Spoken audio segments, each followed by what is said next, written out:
Yes, people check in. Welcome back to the Sunday. Another episode, another journey, another Nick and Dan podcast. I don't know Nick there, Dan there, what you David. There. Don't know. Now it's Sunday. People. Bless upon yourself now it's Sunday. Another episode. They don't know.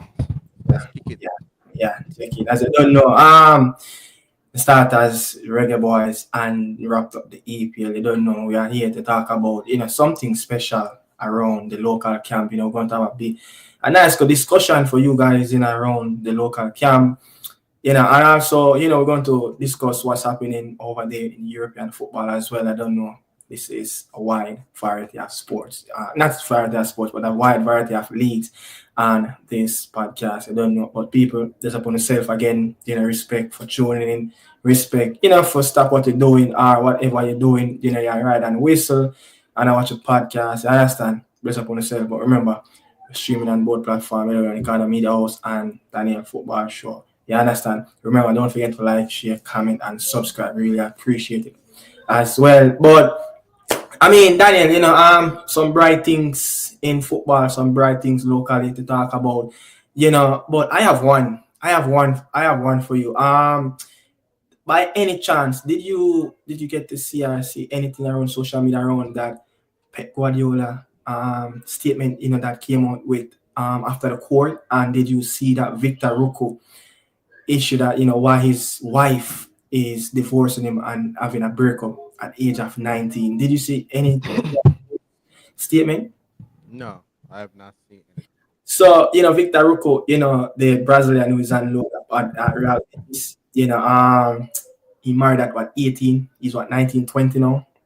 His wife is going to divorce him because he has less time for her, and he's taking out his frustration on her, especially in the house, in that space where they live.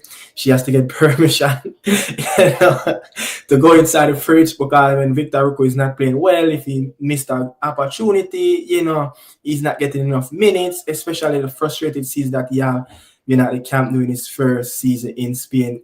I mean, Pep Guardiola wife and him having some issue, you see that remarkable statement that came out that look, she said that Pep is not having enough time with her. I mean, 30 years of marriage. This man is a ex-professional. This man is a full-time coach. How is it that 30 years now you feel like you just don't have any, the man just don't have any time for you? This is a full-time job. This is what paid the bills. This is what made the Guardiola family rich. And she's taking away half of his wealth, including one of the mansion in Manchester and half of the properties in Spain as well. You understand? I mean, what do you think, man? It can't just be.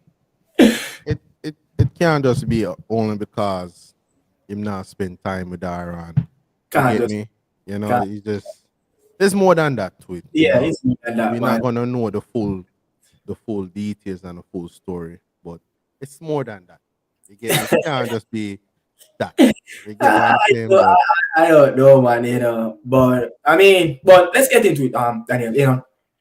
Starting over there, the big game, over in Italian Serie A, Scudetto race is heating up as Napoli, Napoli went into Atlanta Yard and beat them 3-2. Romelu Lukaku with the game winning goal. I was watching that game, and I was like, wow, Napoli kind of a little bit, kind of shocked me in the first 30 minutes because I think it was a basketball game end to end. Not many people, expect a Napoli team to go to Atlanta and really play like that. But I mean, Atlanta, they were so stubborn, but big lead right now, for Napoli. What's I think around 7 points in the lead, open the gaps on Inter Milan and Atalanta, 7 points above Atlanta. Inter Milan also, I think it's around 4 or 5 points. I mean, Napoli is marching on, looking for their second Scudetto title in 3 years. You think? You hear me? yeah, no, me that thing to me is something in the background. Yeah. Oh, As far as Napoli, they as I said, we talk about Napoli multiple times before on the show. That Conte, when Conte have a full week off to get the team training and do what he needs to do. He's one of the best manager in the world to me when it comes to not have to focus on midweek, Champions League, Europa League. Once he able to have this team and coach him throughout the week, he will be able to bring successful to a club. You know, I previously saw him did it to Chelsea when we won that 2017 Premier League title, Yeah. but we never was in Europe, none at all. So seeing him doing it with Napoli, going away to Atlanta. Atlanta is not an easy team to go away and beat. You know, they're one Great. of the title challenger as well in the Yeah. league. You get what I'm saying? So Lukaku finally find his goal scoring form as well, right time of the season. You get what Yeah. I'm saying? McTominay, my God, as a This, United fan, you would have said you could have do it to McTominay right now. You get me? I knew But that 5 goals in the in the Premier League right now. For, yeah, McTominay have been one of their best players this season. And don't forget, Napoli have lost Victor Osimhen and Kvaratskhelia. Don't yeah. forget that. You get me? Yeah. These are two of their best players in the last time they won the Scudetto. Scudetto. You Yeah. get what I'm saying? And to see um Conte still able to get a tune out of these players. Neres come from Benfica, very Yeah. good player when he was at Ajax. You know, Yeah. start to find back himself. You get what I'm saying? Lobotka, very good player. I Yeah. saw him in the Euros with Yeah. Slovakia, I think Yeah. it One was. of those teams. Yeah. Yeah, very good midfielder as well, and you know, and Gisa. You get what I'm saying? So I think Politano being one of their best player of the season so far. Politano, I think everything what they do, going mhm, forward in the final third, Politano is one of that player that is a sparks, especially, the Georgian is, he departed the club for Paris Saint-Germain. But the other game, a big derby game, in Turin, Juve beat the Rossoneri's AC Milan 2-0, and I think it was one of those games you could tell that it's going to happen. Juve is yet to lose a game at home. They're very competitive. I heard a lot of people speculating around. When I go on social media, speculating around Juve so far, and saying that Thiago Motta, he's not performing, but he's unbeaten. I think he's the only team in Serie A this season unbeaten. Understand? And I think he's unbeaten in the Champions League as well. Just a couple of games that it's a cup games he lost. But big credit goes up to them, man. Big credit, but this is their first big window over one of the big dogs in the top Napoli, Inter, AS Roma, Atalanta. This is the first big win over one of those big teams in the top Lazio. They beat AC Milan. I mean, I think they were more aggressive on the football. I think, look, Lilian Thuram, son, Thuram, I think he's turning out to be something big, big, big. The Americans, they shining, they just kept shining for the old ladies. But I just think, a very young squad, and Thiago Motta, his first spell at the club. I just think, as the season goes by, years goes by, if he's being there, throughout his contract, what they sign on paper, I think Juve will be right back as when, what Antonio Conte was there, in the past, even when the Carlos Tevez and the Pirlo team, Arturo Vidal. I think if he can stay there for the next 5 years, I think he can bring back that team together.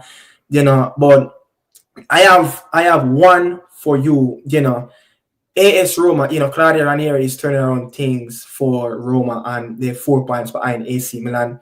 They switch managers multiple times throughout the campaign so far. Derasi and Niko Jovic, the Southampton coach. But Claudio Ranieri managing, to get the best out of this player, Duvik, the Ukrainian player. And that Derasi, you have played 4 games, scored 1 goal. And a Juric, I think I said Jovic. Juric was a coach. And a Juric, he played 12 games and scored 5 goals. But another year, his last 5, he has scored 6. What a man to turn around his campaign after big money move from Girona in the capital. I mean, what you take on display, I think he has a next level to go to like another big club like at Barcelona, at Real Madrid, someone even can look to replace Hurricane in the future. Very good player, especially that year last season. Then what Genoa have, Yeah, make it to the Champions League. Very good player. I thought. I'm surprised that a bigger club never came for him. You get me? Especially all the teams that was screaming on for a striker. You get what I'm saying? So I'm very surprised, but very good player. yeah, Hold up play, finishing, very strong with his header. You yeah. get what I'm saying? But and But Roma, hmm? you're not surprised that Claudio Ranieri brought him to steady the ship at Roma. Now he's 4 points behind Rossoneri. I'm surprised Canary is in still coaching. Like this guy, Emergency. he been all over the place. You get what I'm saying? So surprised he's still in coaching, but doing a very good job. Roma have not lost since December against Coma. You get what I'm saying? So they've been doing a really good job. Is it one of these run that they're going on? I remember. Don't forget when Veracity coming for Jose, they did went on a run. You get Yeah, what I'm saying? So know yeah. that they sat At the end of Veracity. the season.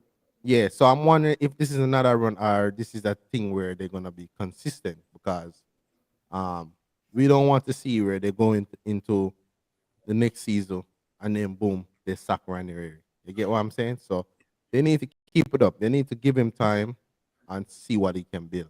Hope Yeah, they can get at least Europa League, Conference League.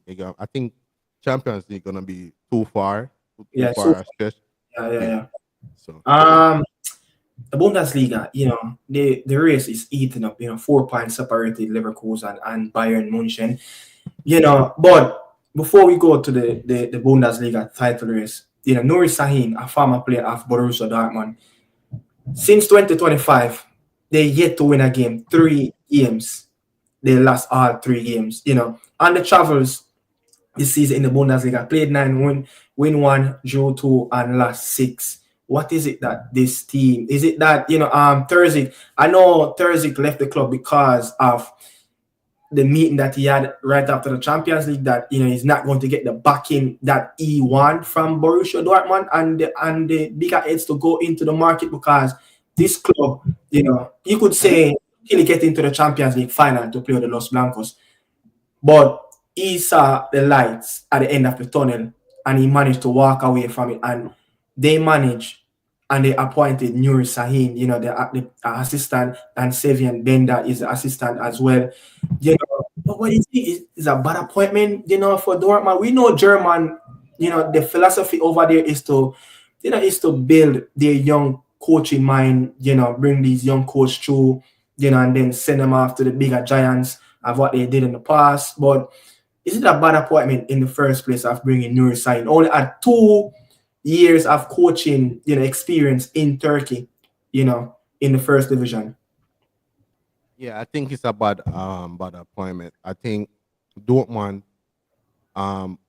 these people on the board should have swallowed their pride and give Turkey another run.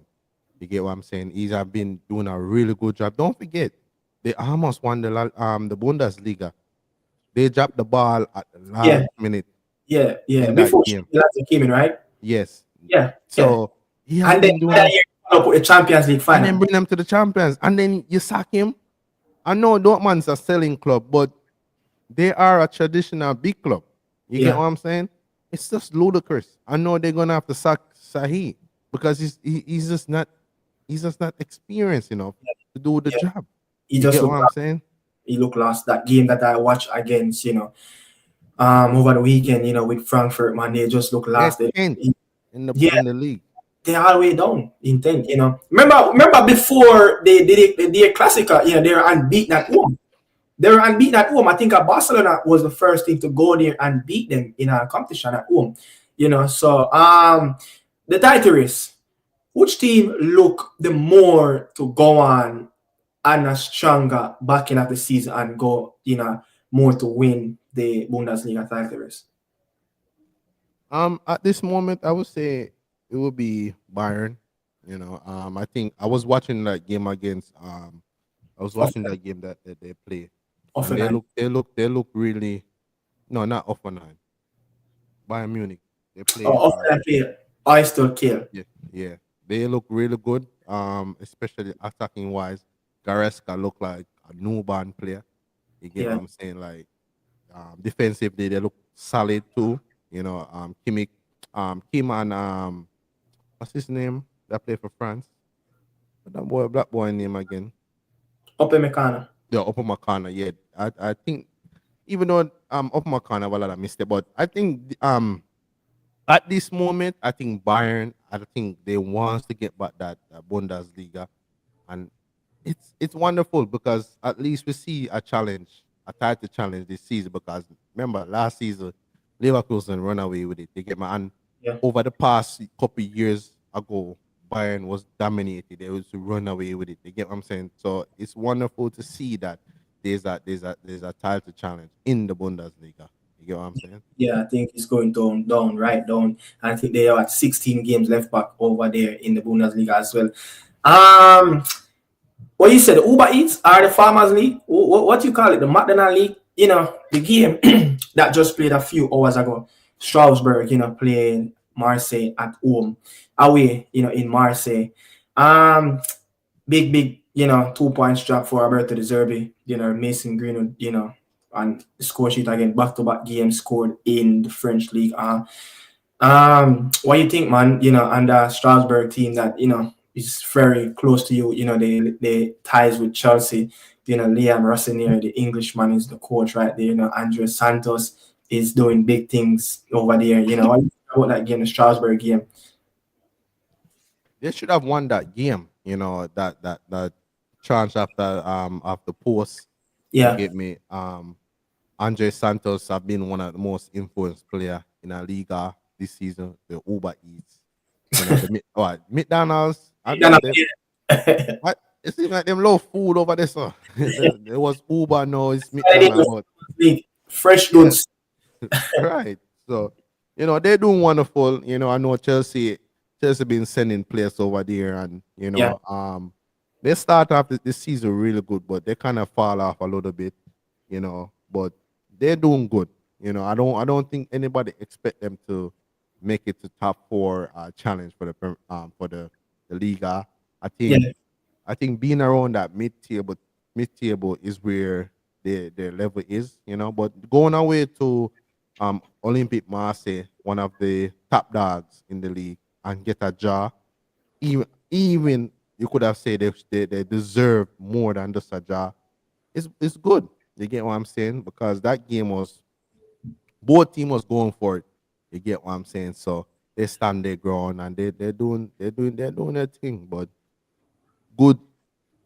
I know Chelsea are gonna send a couple players over there to start develop and things. So yeah. But one thing, I want to have this discussion, with the young Englishman, Mason Greenwood.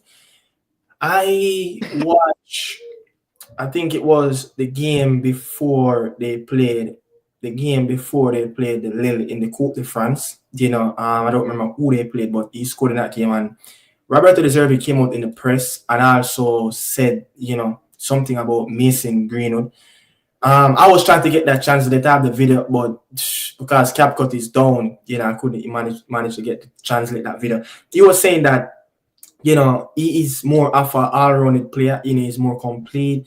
He's more looking into getting his teammate in dangerous position. Getting more to feed the players into more dangerous position, and he's looking more link up like a link up player. He's rather sacrificing his own game, so that seems like maturity is kicking in Mason Greenwood. But I'm going to say this. Over the period of season, he had some goal contribution, in his first four couple of games. And after that, he missing, for the next 4 or 5 games. But when you're talking about, the last 13 games, he has 11 goals involvement, 8 goals and 3 assists. Yeah. This season so far, he have already created 25 opportunities, created 25 chances for Olympic Marseille. Last season, in La Liga for Getafe, he had 35. So he's right up there to to pass that stats already. What you think about him and his maturity? It seems like it's kicking in, and Roberto De Zerbi is praising his overall game right now. I think it's good for Mason Greenwood. I think when he was at United, he was just this new kid. Was kind of selfish, you Selfish, know. He was very selfish, you know. He used to instead of he look for his players, his teammate, he would have go for the shot. You get what I'm saying? Um, you can tell that these right now it's kind of mature a little bit, and yeah, trying to set up. Trying to set up his teammate. I saw that ball where he look over the top, and it was a brilliant ball. But yeah, then Mason would not be doing that. You get what yeah, I mean? He would have tried to cut in and shoot. So I think it's coming with maturity. You get me? The older you get, the more games they play. Um, and sometimes the coach speak to the players and let them know, hey, do this, and you get me. But it's still up to the players to take responsibility to want to do it. Because some players, no matter what you tell them yeah. still want to do their own thing. You get me? So I think he's maturing as a player when And at this I think moment. if you ask a lot of people, probably they weren't expecting that maturity to kick in so fast. After his second season after this, with Manchester United, But I mean, clearly seeing what he's doing, he's Olympic Marseille top man, and when you're talking about scoring, in the last 13 games, you have only not scored in three of those games in that run as well, and two games he didn't score. They get a draw points. Other than that, when he don't score, results blank. Is either they lose or they drop points. So he's a vital piece for Roberto De Zerbi. I have something before we move on to the Reggae Boy segment. I have something that I want to. Where is it? Where is it? Where is it? Come on.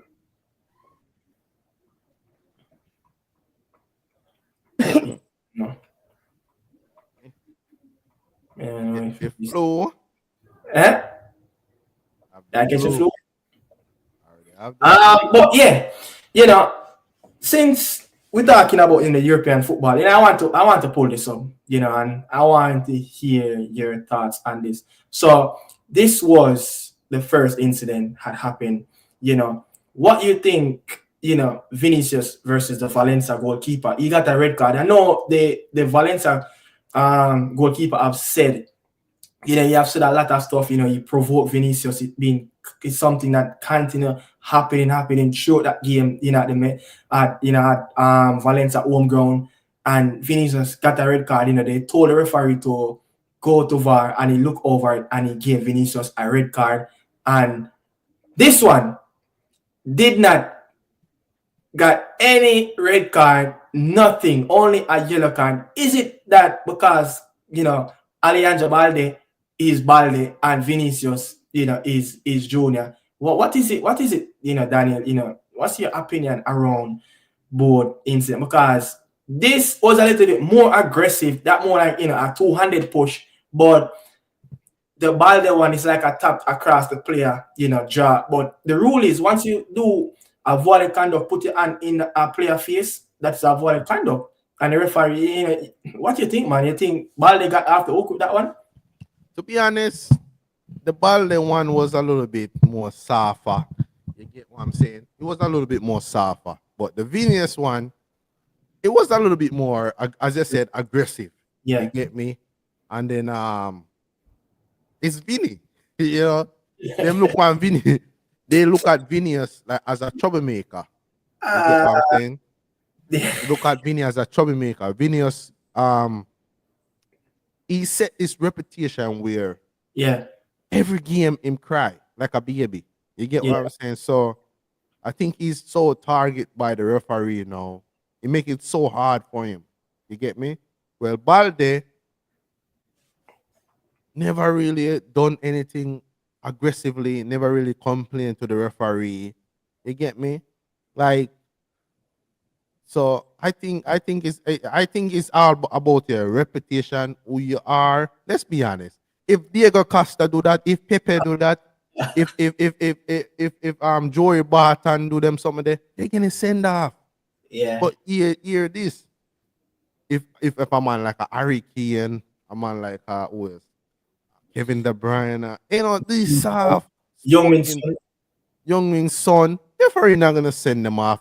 Angola Kante, they're Yeah. probably not gonna send them off. You get Yeah. what I'm saying?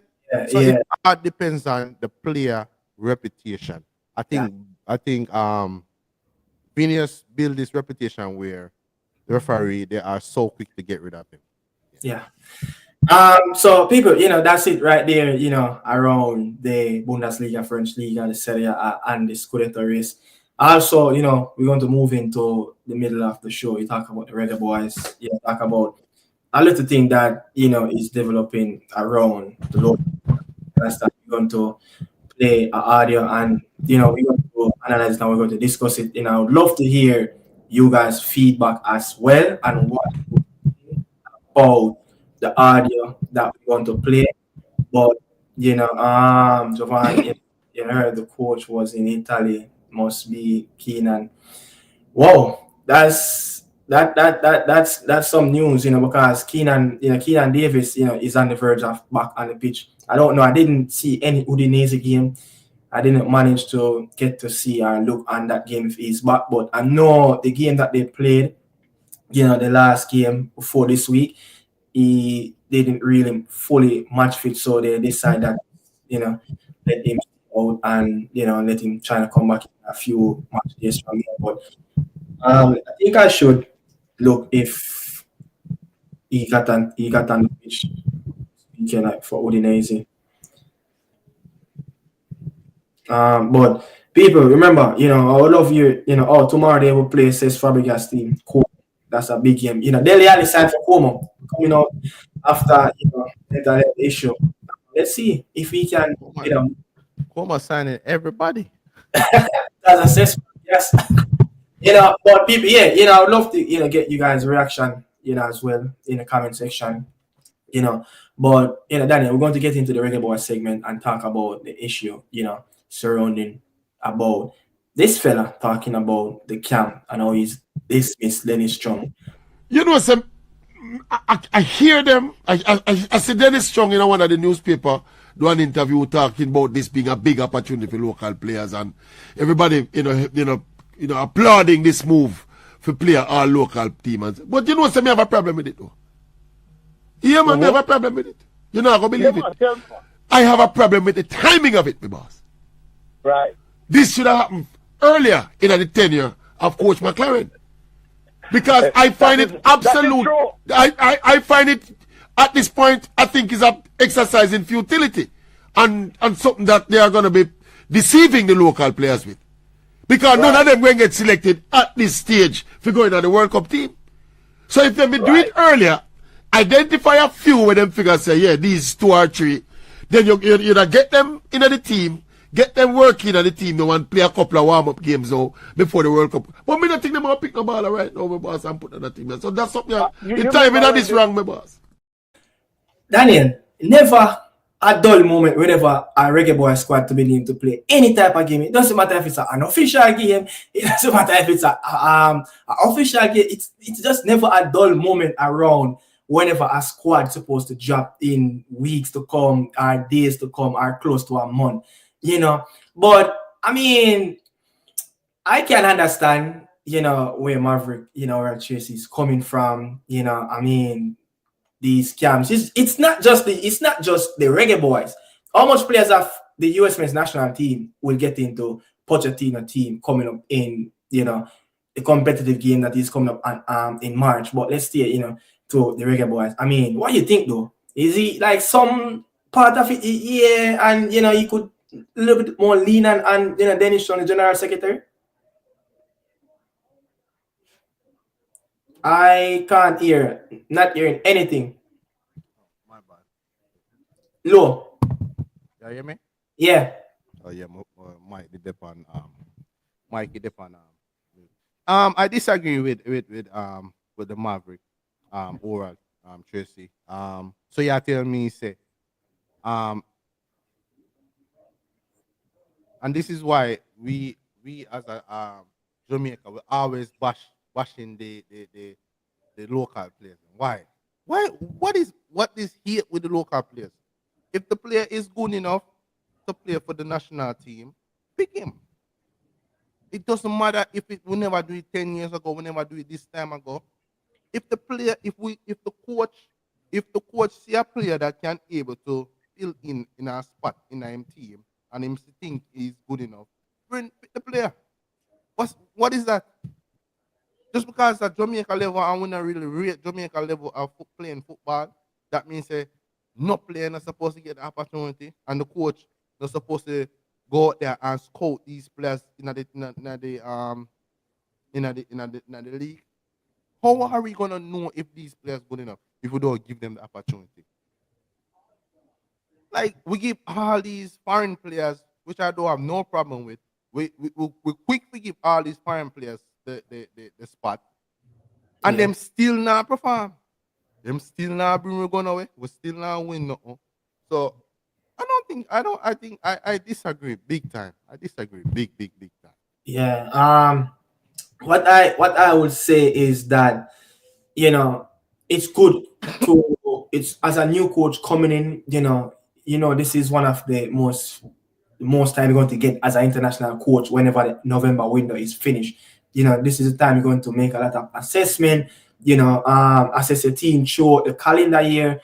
How you can improve the team. It's probably get some unofficial team, just like manage a team in this region, like in Central America, in South America, the leagues start in March and finish around November, December. So during that spell, it's like this time now, the winter period, December, January, February, it's like a preseason mood in this region, so you can get players, especially players that played in the JPL, players that played in the US, MLS, the USL. We did have a few players in Central America, quite a few of them. So those players easily can get picked and get selected in the squad without any issues. I was seeing a couple times. I think Omar Hutchinson a couple of years back, played in this as well. But I just think that I could see where Oral is coming from, but the biggest negative that I would take from that as well, McLaren came in right after Al Grimson in the Copa America, September, October, November, where Steve McLaren going to get time to pick a local team to get an officials game against whichever team in this region because he said this is something that should have done already. This is something that he said he should have done already. Where on the time and the clock that McLaren would have get the opportunity? Like when you look, the first couple of weeks in September is a window. The end of October is a window. The middle of November is a window. So it's like every time from September go straight to November, it's like it's around less than 4 weeks, before a squad name again for our next FIFA window. So this is the best time. But when you're talking about these players are not getting the pick, not everybody is going to get selected. This is like a local camp. This is like, the coach is assessing what is here locally and the soil, homegrown. You understand? Time to look back, into some more players. See, if you want to pick a few young players, select them. You understand? But I have an issue with this camp. I've done a video where I talk about that. I think we should have go out there and get a better. Because for the last couple of years, we have played Trinidad. Like, what is it with Trinidad? I could understand that, there is probably a deal with both federation, in terms of ticket, hotel, they have a partnership. You understand? But you think so? No, I would just try to be cheap. Yeah, cheap. But I'm just saying, when you look in the region, you have Honduras, you have Guatemala, El Salvador, you have Nicaragua, you have all these teams.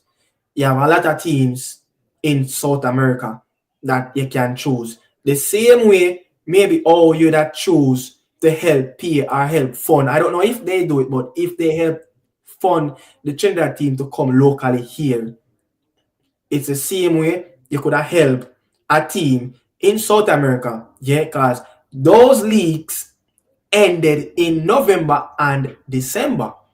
You understand? So they have the opportunity to select a local camp there as well.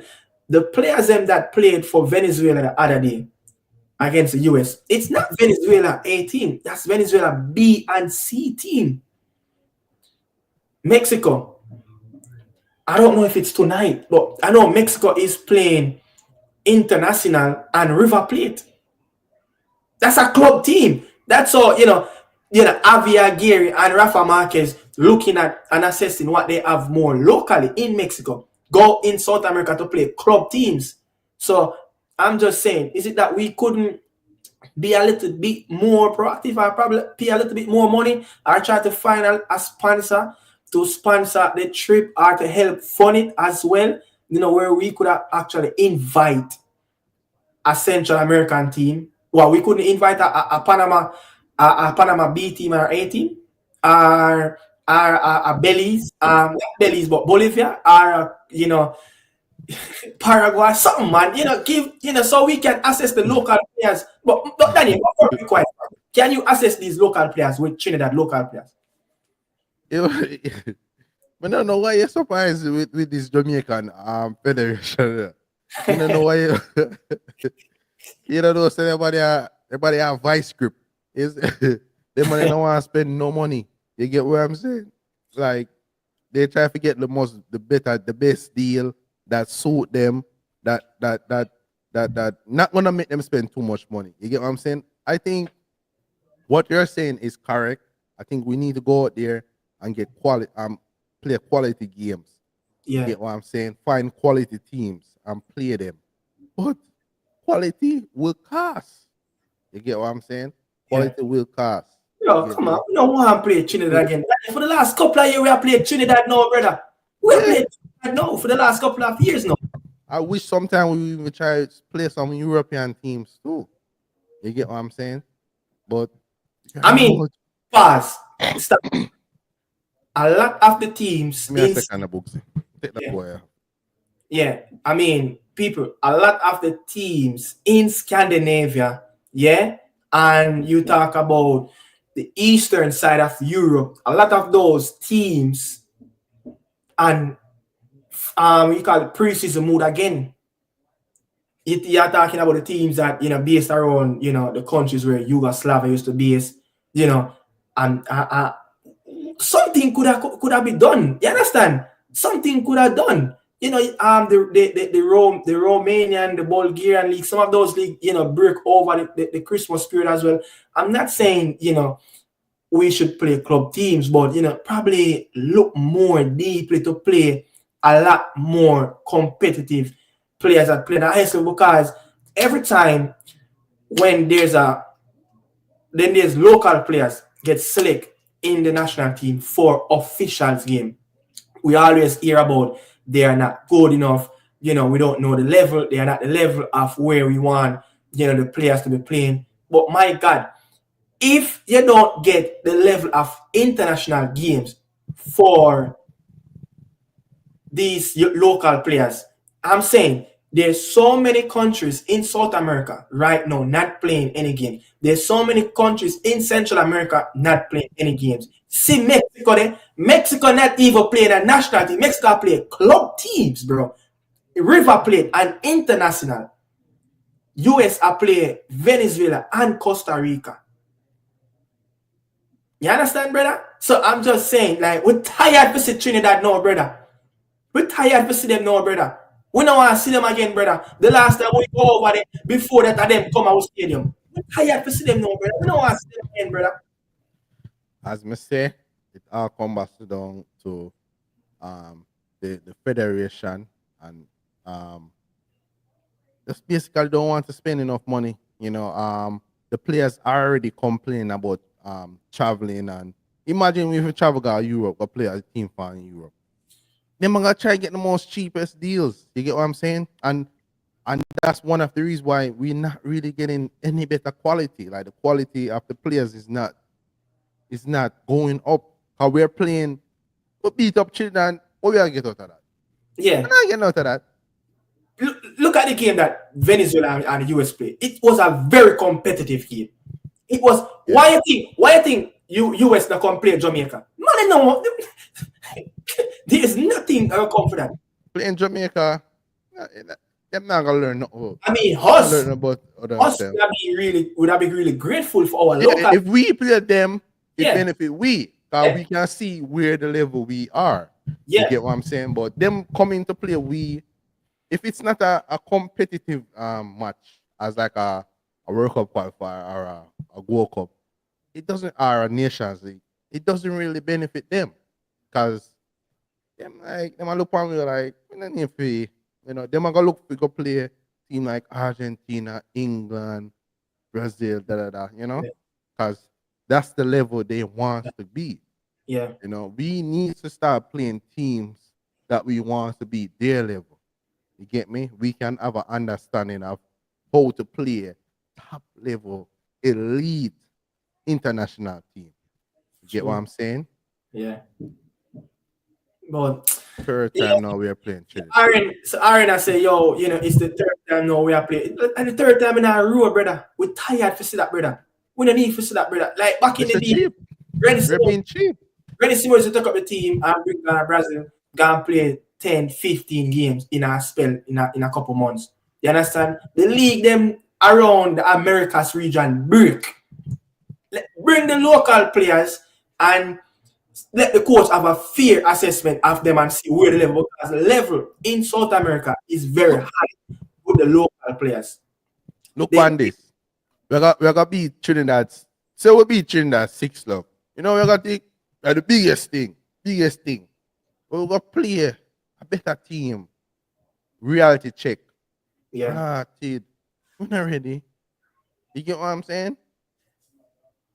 We need to go out there, but as I say, I'll come back down to these man where I make all the decisions.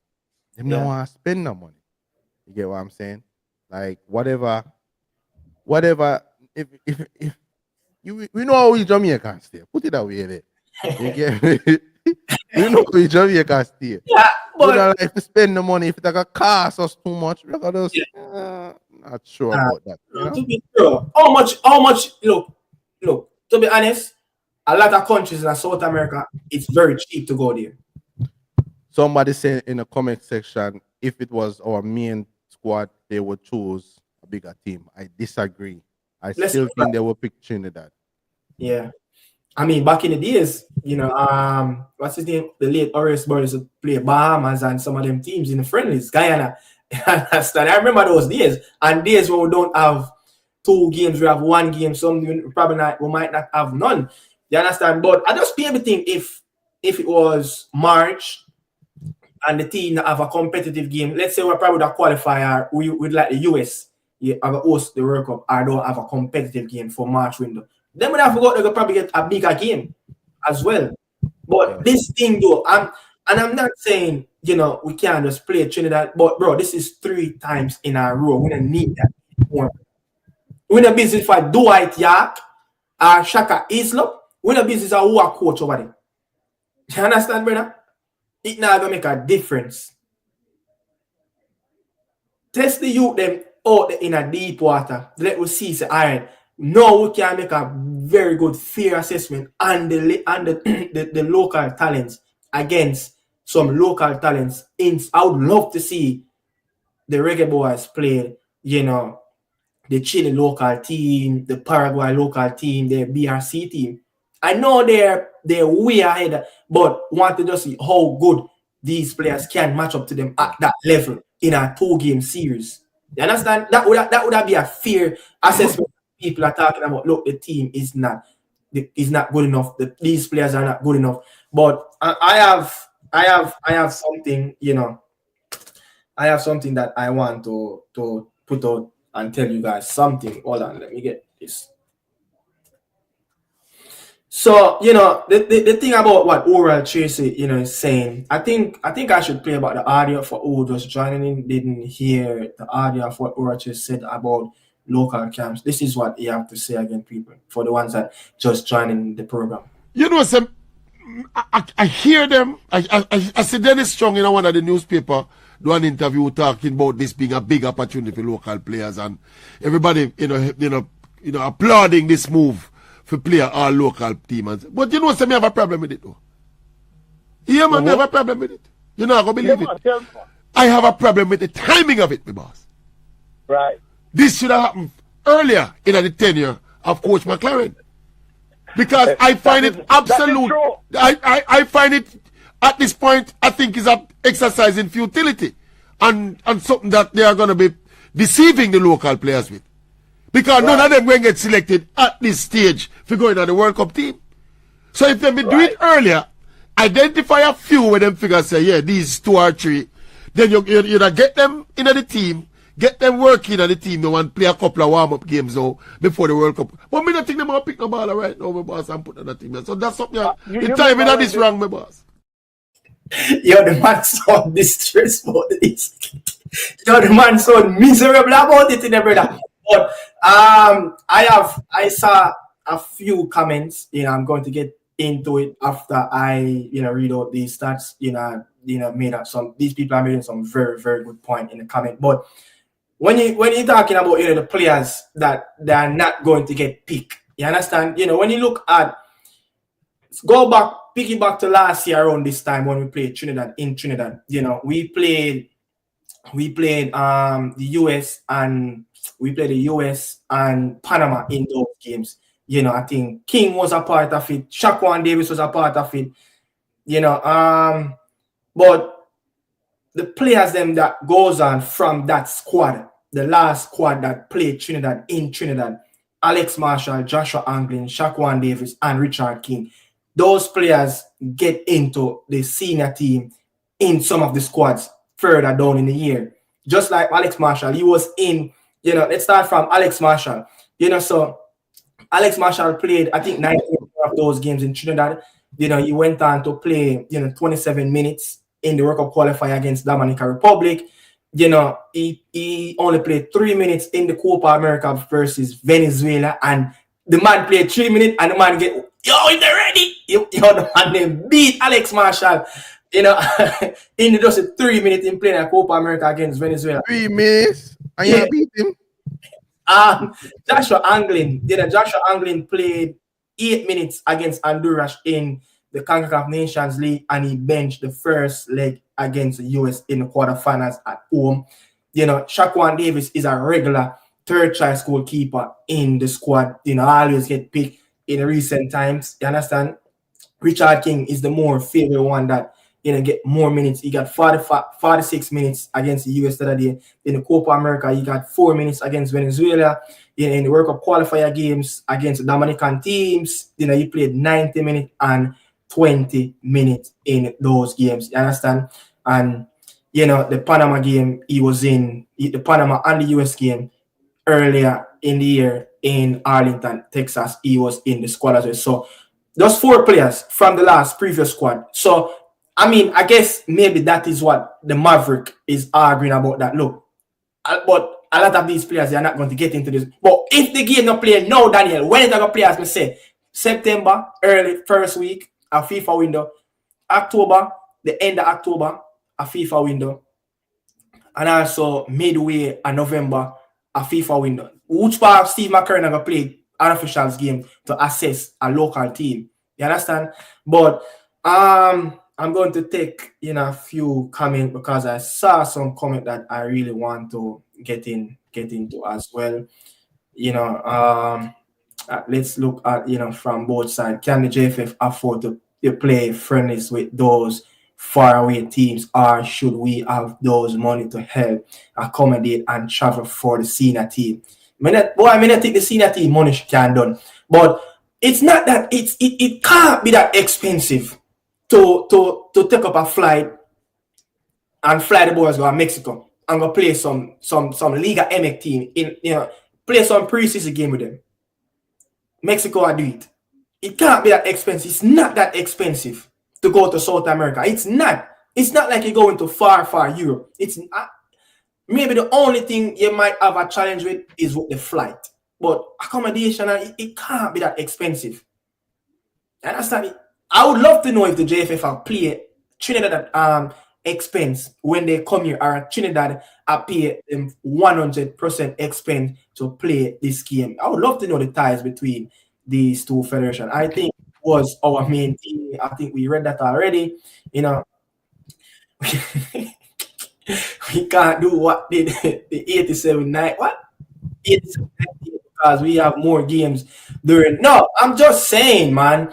You know, Rene used to do it, but I'm just saying, probably we could have picked up a local team and say, yo, look, the back part of December after the holiday into the new year, probably can, you know, get the team a tour in South America or Central America. It can't be that expensive to go in those places and play some games. Yeah, can't be that expensive, man. You know, look, if we are trying to prepare the team and if we are trying to get the local players up to standard to test their football skills and knowledge, yeah, you have to put them against the best.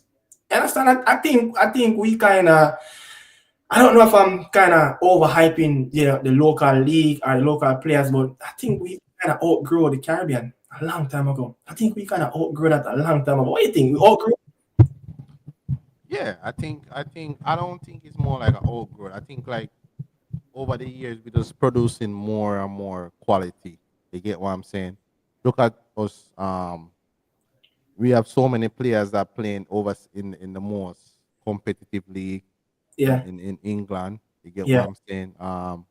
So otherwise than Jamaica, tell me other Caribbean country that have any player in England.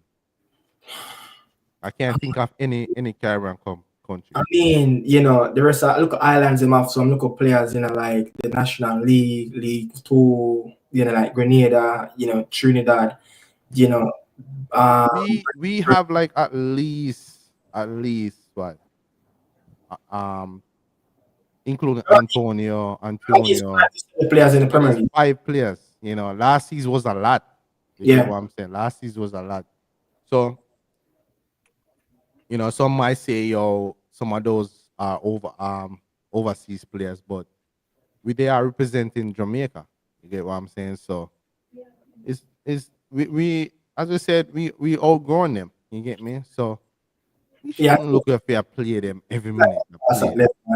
You know, as I think, you know, people, the JPL is the 10th best league in the CONCACAF region. But this one, didn't the JFF sign a deal with Argentina, you know, about, you know, organizing, you know, we I think I saw even that, and I think I have covered that as well on the morning, so that, you know, there's some partnership with the Argentinian embassy and the and the Jamaican Football Federation. You know, you don't need a visa to travel to Argentina.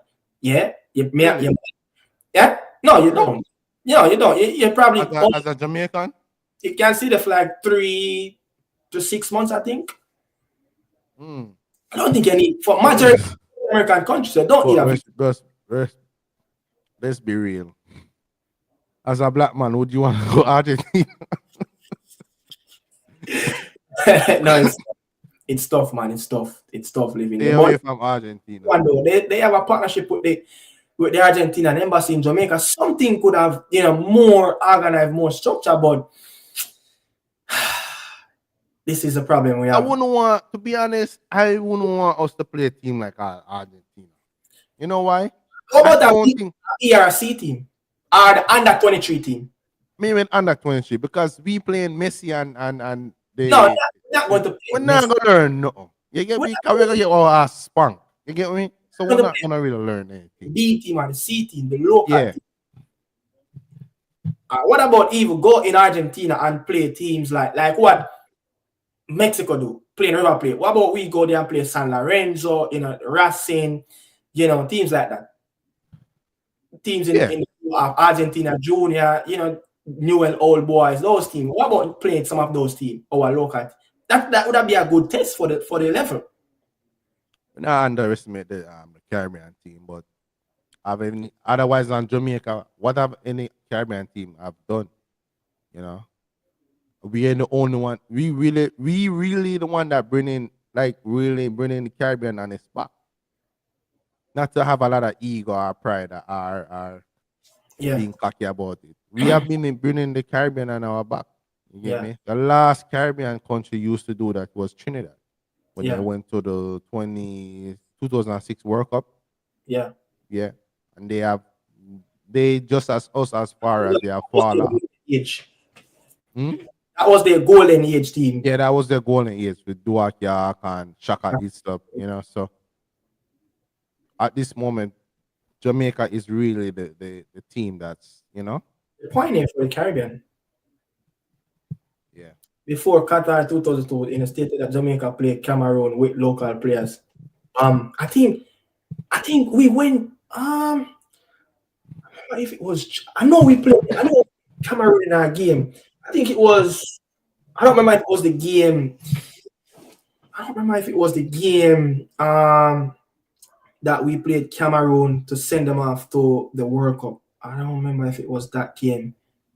I remember if it was that game. But yeah, we played a couple of games. I think we played even Catalonia in our game as well. So we have played a couple unofficial games. But at this time, man, who fund those? But no, I can't say who fund those trip because, the Catalonian big boss over the fund that trip as well. And, the Cameroon and FA, that is Samuel Eto'o, they help fund that trip. So those trips away were funded by the away team, the home team as well. You understand? I understand your point as well, but they should have started to rebuild after Russia 2018 failed. I think if Manshap, that was the campaign that we didn't make to the final round of that World Cup qualifier campaign. Yeah, I think if you ask me, man, we should have rebuilt from 2006 because when we made 98 and we tried to go back again in 2002 and we didn't make it, that would have been a big surprise for us not to make that World Cup. But reality should have kicked in 2006 to see Trinidad and Tobago make it to the World Cup and we still looking over our shoulder. I think that was the time where they talk about really rebuild. But my question, Daniel,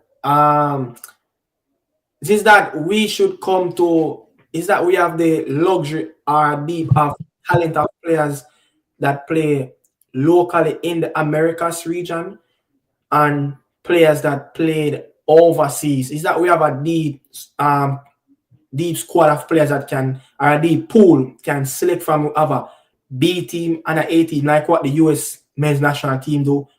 The last World Cup, they field a C and a B team.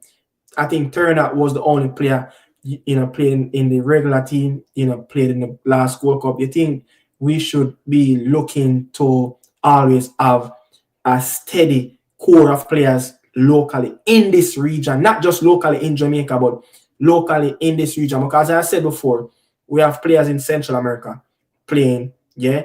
So is it that we should have a pool of players that we have a database and knows that these players are at an age where they have future for the next World Cup or next two? Yeah. We always have to plan for the future. You get what I'm saying? Like, especially at a club level or Yeah. all these teams, they prepare for the future. You can't just focus on only the players.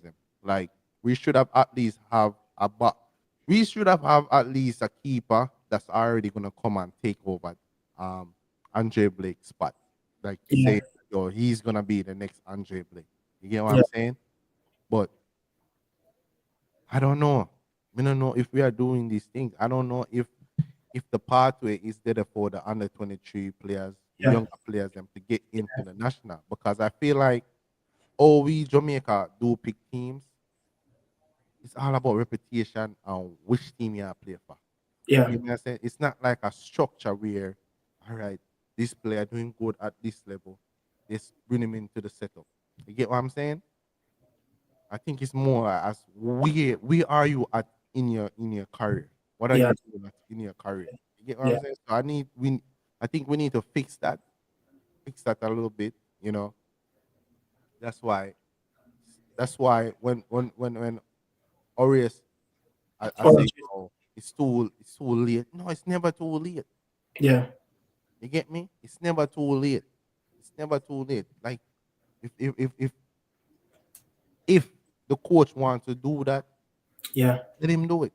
You get me? Yeah. It's never too late to put the attention on these players in the country, because we've been crying out for these players to get chances to come in the national setup. But we have to have a structure to make sure that we have another center Yeah. back. When them are Damian Lowe. Damian Lowe want more team business, we have another Damian Lowe right to come through. Yeah. You know, Yeah. when a Liam Bailey call it a day, we have another Liam Bailey. You get Yeah. me? Germany, Yeah. Spain, do all it. Busquets call it a day. Who they have? Rodri. I'm not saying we are on that level, but we need to follow these elite countries, so we have to follow, because we have not been doing it the right way over the past couple of years. So we have to follow what we see and hope it can work for we too, because yeah. I think I can expand on that as well. When you look at, we want to focus on this region. When you look at teams, national teams in this region, you talk about Mexico, we're talking about Honduras, two of the most prolific teams that have the most Olympic appearance as an under 23 team going to those tournaments, year after year, year after year. Mexico and Honduras, I think, have qualified for the most Olympic tournaments in the past.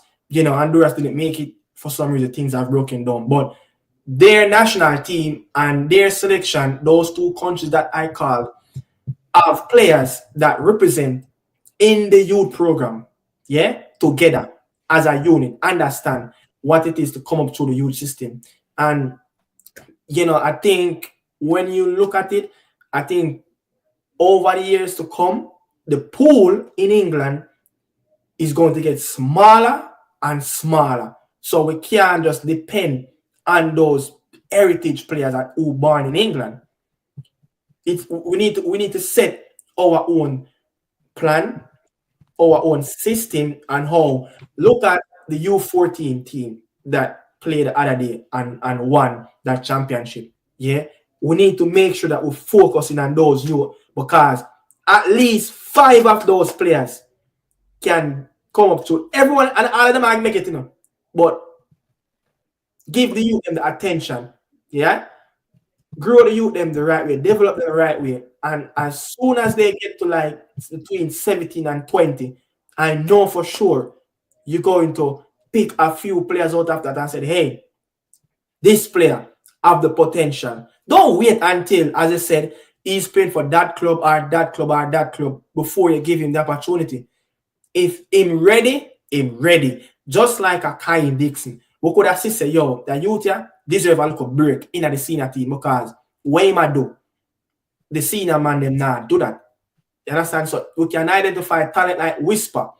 You understand? We can identify talent like King and knock on the door for a long time.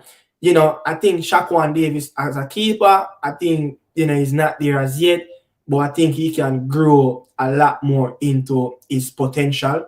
You understand? So we have a few players that, can grow, as just look at the U17 World Cup, qualifiers are coming up. Those players in that squad, bring them through the system, develop them, keep that squad, keep that core. This is how the Central American teams used to conquer this region. And this is why the South American teams used to have problem beating the Central American team, because these players understand the one-way system from the youth level come all the way up. Look at Olympic 2012, the Mexico team that beat Brazil in the Olympic. How much of them players are go on to play for the national team? Almost literally all of them go on to play for the national team, have some appearances for the national team. You understand? And it's the same with the big Honduras team back in the days, Wilsos Palacios, Figueroa, all these players. do you think it have something to do with that? Most likely, like Mexico is like a football country. No, Get I me? think we're Because bad I broke. think We're because bad I broke think heritage players. Them. but I think when it comes to like track and field, I think we have a much better because I think we have a much better setup for that.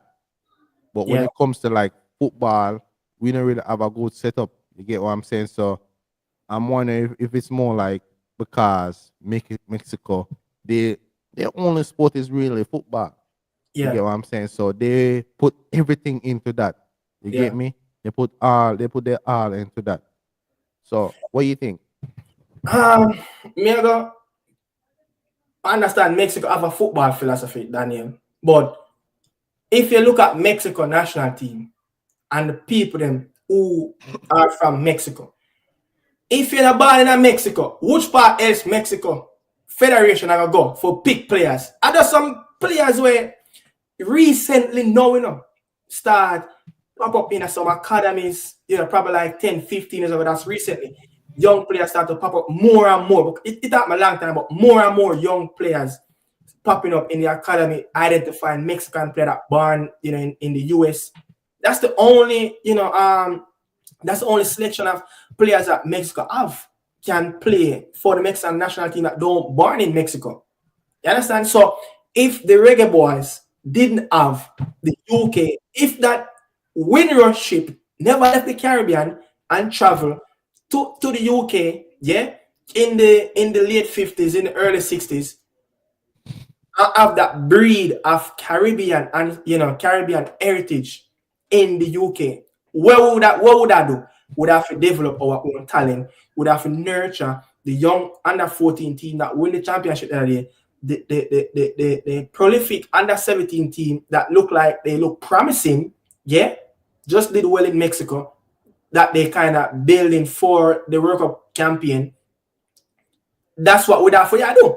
But because we're bad broke of picking players from England, and it's not something that it's good. It's not bad. It's good. It's good to have that selection of pool. This is why when I speak to a lot of people in this region, Yeah. Yeah. journalists, Central Yeah, America, I think we have been very spoiled, and yeah, so we just like, you know what, we got us. It's easy for us to find a player in England. It's very easy, yeah, because 90% of the time the job do itself. We just yeah, hear about the player. You yeah, get me? We just hear a Jamaican him have Jamaica background. You get me? And very easy. And we just able to him playing in England. Sure. All right. Once I play in England, that means say the quality is there. My yeah, God. Yes, I'm on score 50 goal in the Jamaica League. Don't lead that. You know already. You can't that in a national team. yeah, You see me? Then I just say go, it's just unfortunately that's the mentality we have as yeah. I you know. just, we just can't just put all the eggs with the heritage players in England, because when you look at it, man, the pool just seems like it's getting smaller and smaller in the English Premier League. You're going to always have players in the lower level that have, heritage to play for the Reggae Boys. You understand? But let's get into some comment. I think this is replying to that. The process with local players should have started a while ago. We should have been doing that, for a while now. Don't feel rude. That's exactly saying the English players don't have the art to represent Jamaica.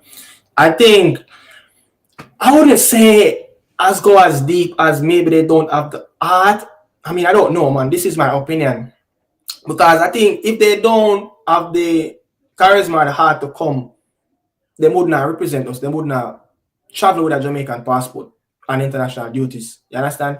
But I'm just saying, the passion and the effort to put in that last big challenge to, like, hey, you're going to go in this challenge for your country, for the 2 or 3 million people that live on the island of Jamaica.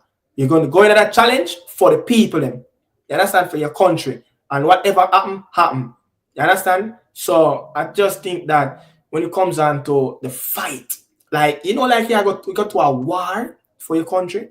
Yeah, just like the US. It's like when you watch a US team, it's like that military service thing that just driven in them over the years. Like when that anthem play, you understand? You can use the African teams as well. Yeah, but I just think they have the willingness to play, but that passion to go that extra mile, to get go to the next level for the country. Jamaica played 51 practice game matches lead up to that. That's a lot of games, man. We're nowhere near that. We don't even play that in 3 years. 51 practice game? No. That for sure the level of why one of the reasons why the level of the team went down. You get me? Because we're not playing enough games. That's a lot of games, man. But the thing is that these players does not want to play these games. You get me? Or they don't have the timetable to fit in again. Yeah, because maybe back then they used to get these players get a lot of time off. And it was the players as well back then. Yeah, and there wasn't a lot of football schedule wasn't full back then. You get me? Yeah. The Caribbean teams have given some Central American teams a good run for their money. I have seen it at the under 17 Yes, even all the Caribbean teams match up to Central American teams at the youth level. But why when it reach under 20? It's like a desert development stop. 20. Some of the under 17 levels, we get beat up. But when it reach under 15, under 14, we're up there. When it get to some part of the U17, all of the part of the under 20 and the Olympic qualification, we can't get past that. Because maybe we are trying the same thing that we are doing at the youth level, which you just cannot do. You get me? Whatever your coach at youth level, it's not gonna be the same in a day, because under 23 would considered as men, right? That considered as men. Under 23. Under 23 are considered as men. Olympic team. Yeah. So maybe it's the coaching too. It's the coaching. Tactically, we're just not there. Because these under 23 is a local coach. Yeah, always a local coach. I don't remember who was the last coach. I don't remember if it was Jerome Wade. I don't remember if it was Donovan Doki. I don't remember what was the last under 23 coach. That feel that don't underestimate the Caribbean teams. No, I'm not. But I mean, but be quite frank, Aaron. At this point, the US Federation or the Mexican Federation would not select St. Vincent and the Grenadines or Trinidad for a friendly game just like that. Unless there's some two bigger heads meet somewhere in a hotel room where there's like, okay, yeah, I'm a virgin, may I give you a friendly. May I give you 100,000.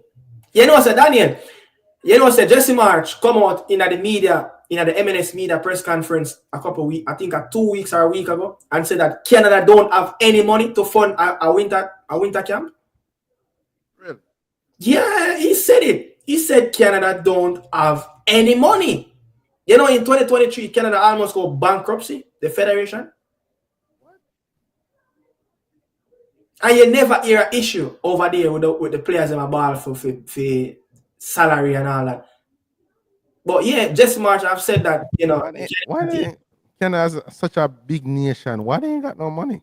So John Erdman, Toronto, and this is what I saw reports allegedly, Toronto and Vancouver paid John Erdman, the last coach before we played the Canadian team the other day, that paid his salary.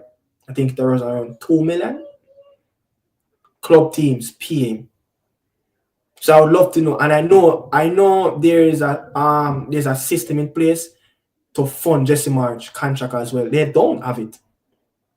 So Jesse March came out in that MLS Media press and said that, look, we just don't have the money right now. It's something that he would love to do. He's love to pick some local players in the Canadian Premier League, which is the CPL, and some young players in the MLS and some young college players as well. But they just don't have the money. Probably we could have fly in Canada and play them. And put them up in a Pegasus for a week. How much that would that cost? Probably.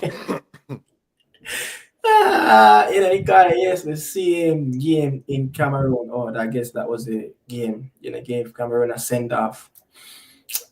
Every time they stayed a rebuild, the English players step in on bigger occasion.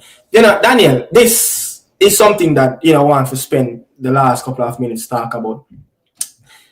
Now they banking on youth and local players, and I don't like it just a start. It is something that been happening since Orius born. When we miserably, out of a World Cup campaign, we start the first couple of games local, but then reach right into that stage, the important part in the World Cup qualifying campaign, the influx of heritage players start to come in, and then the players that we started up with a year and a half after we got dumped out of the World Cup qualifier, they got thrown out.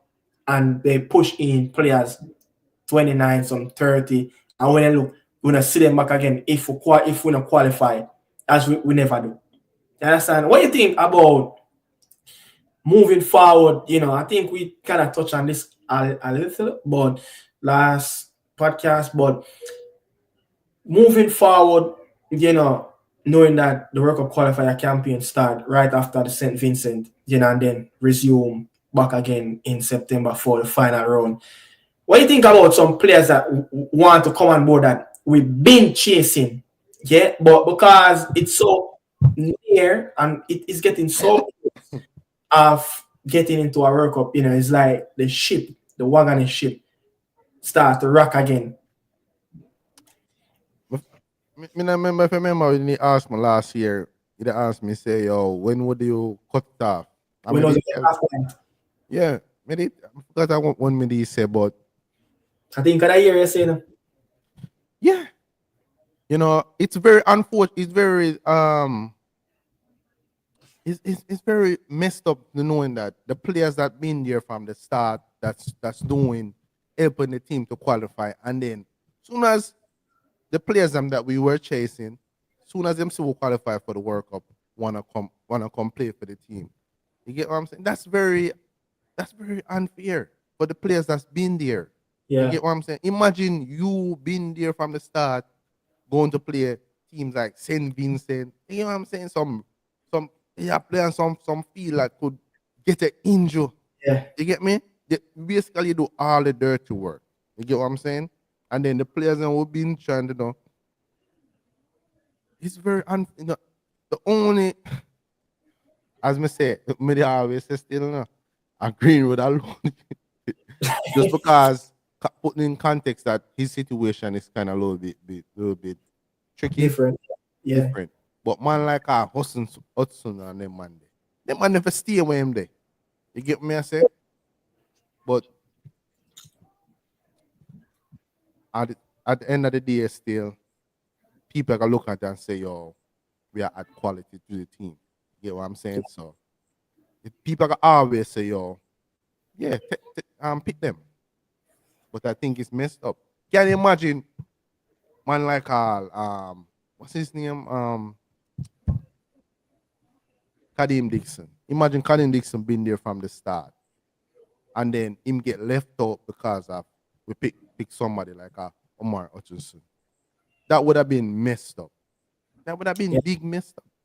You get me? So we need to have a set of core players. We need to have a certain deadline where we need to cut off, say, yo, all right, these are the set of players that we are working with, and this is what we're going forward for. Only man can come on the plane at the last minute is Greenwood, because his situation is very sensitive. You get what I'm saying? His situation is very sensitive, and he's a top quality player. Like Greenwood, let's be real. In our attacking wise, nobody in the on Greenwood level. Yeah. You get me? Greenwood only right now. Greenwood was only in France only because of his after field Issue. activity. Yeah. You get what I'm saying?